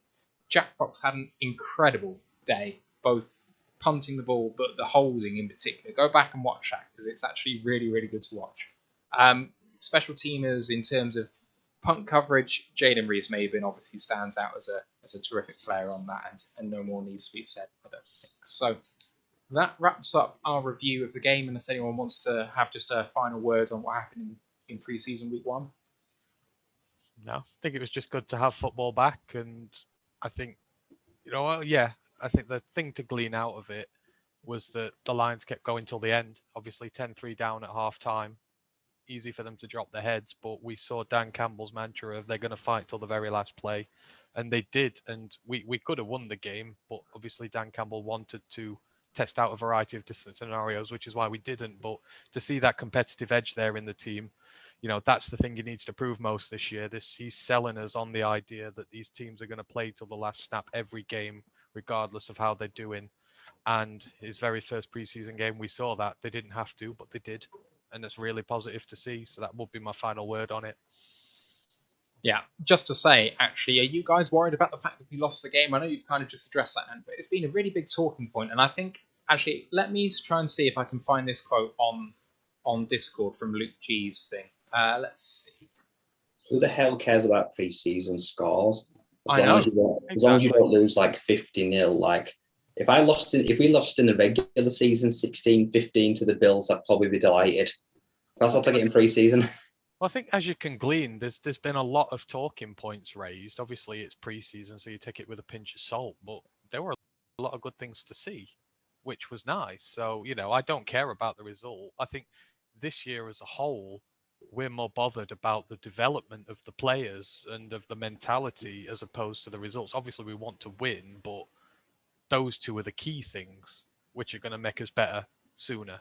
Yeah. I think I've said it many times already. All we want to see is progress forward, don't we? And I think even in the first preseason game, we've seen little signs of the way Dan Campbell wants the team to play, and the whole new coaching staff that have come in. I think they've had a good opportunity to that first goal at Ford Field. I think it's only positives, and the score was completely irrelevant. As far as I'm concerned, same goals for the next couple of weeks. I think we just want to keep trying things out and then make sure week 1 against the 49ers where we want to be. And I'll be certainly more concerned about that game than any of these. I think so. Here's the quote. I found it. It's been put in this Luke G's Discord by David Kumar, who I think's his one of his moderators on there. It's from Michael Lombardi, the former NFL executive, and I quote: "I know it's preseason, but Dan Campbell's management of the clock at the end of the game cost his team the game. Horrible decisions which allow the Bills to move the ball downfield and win the game." And I'd like to say to Michael Lombardi, fuck you. Let's flip it this way. Ask Bills fans, do they care that they won? I bet they don't care that they won that game. We don't care we lost. Well, put it this way. If week 1 against the 49ers and, Goff comes injured and we're on a 2-minute drive trying to win the game and David Blau comes in and as a result of Dan Campbell giving him that experience of doing so, we win the game, who's going to be complaining? We're not. Or the opposite side of that as well. Yeah. Opposite side, because he purposely had bad clock management, so he gave the defense the 2-minute drill. What happens if the defense is on the field trying to defend that 2-point? Exactly. We can all go to Michael Lombardi's Twitter account and spam him about how he was completely wrong and it was one of the worst takes he's ever made in his life, which by his standards is some beating. Yeah. Right. Okay. So our next game is this Saturday evening, August 22nd. If you're in the UK, it's actually very early on Sunday at midnight. If you're in the US Eastern Time, it's 7:30 in the evening. Lions at Steelers. That Steelers team, heavily depleted offensive line, one of the worst in the NFL at the moment, and that offense is suffering. Big Ben, not the player he used to be, and he's probably not going to play in the preseason at all. So we might get a look at the former Washington football team quarterback in there, Haskins, isn't it? So he's looked okay, actually. He has looked okay. So it's going to be a bit of a test for our defense. I think he's got that backup job won up because Mason Rudolph's rubbish. Mason Rudolph is a bum, and I've never thought anything else. So. Are they not running with Duck? I thought Duck was still there. He's gone, Duck Hodges, I think. I think he left. Oh, that's a shame. But yeah, it's going to be interesting. Goff going up against that defense because that defense is still good. So I'm looking forward to seeing that in the first quarter. I don't see the Steelers as a playoff team next season. So I think I think it'd be interesting. I think there were times last season where they flattered to deceive. I think, didn't they? They went on a really decent run, a long time unbeaten. They were 11-0, yeah. Yeah, and then obviously faded really quickly. But yeah, I think we'll get tested in some areas that we didn't see this week. So I'm looking forward to seeing that. But again, as long as we're just building towards that opener against the 49ers, and we get some more game time for some of those players this week, I'm looking forward to it on Sunday morning. Another ungodly hour, but if we can lay some points on them down early while their first teamers are out, then I'll be highly encouraged. I think it'll be good to see the likes of Amon-Ra against them because obviously you've got some of the best defensive guys in the league on that Steelers team if they play them.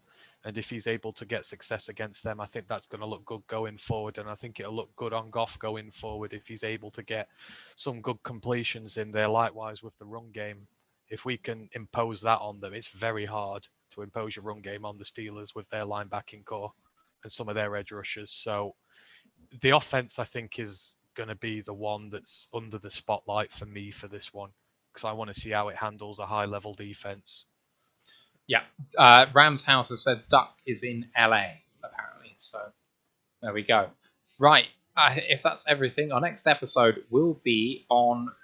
I don't know if I've got my dates right there. Yeah. Sorry. So that's Saturday, August 21st is that game. It was 22nd because that's the Sunday in the UK, which is technically when the game is for us. But our next episode is going to be on the Monday, August 23rd. We will review week 2 of preseason, look ahead to week 3, recap the news from the upcoming 7 days. Don't forget to hit us up on our socials. It's Roar of the Lions UK on YouTube, Twitch, Facebook, Instagram, and Twitter. If you want to send us a message for suggestions of what you'd like to see with us. Wednesday? We might need to talk about that. I might need to delay that till next Wednesday. I'll have a word with you. I'm just trying to prep up for that, and I need to get it off work, so bear with me. Right. Referring to the Roar of the Lions college football podcast, which is coming soon. But yeah, good point, Ryan. If you've got a suggestion for any content you'd like to see, if you've got something you want to discuss with us, please do hit us up. We'd love to chat with you. Facebook group as well, not affiliated to us, but we are part of it. We're all there. It's Detroit Lions Fans UK, one pride worldwide for all Lions fans around the world. On the website as well, roarofthelionsuk.com, I've got my review up of the preseason game if you want to read that. We're going to have other content coming up through the year too. Don't forget to subscribe and rate us 5 stars on your podcast provider. We'd really appreciate your support on that as well on YouTube and Twitch. Don't forget to follow, like, hit the bell, everything you can. We'd really appreciate that. Just remains for me to thank my co-hosts Martin Birrell, Ryan McCluskey, Anthony Fitzpatrick. I'm Matthew Turner. We will see you on Monday. Let's go Lions, one pride. One pride. Right.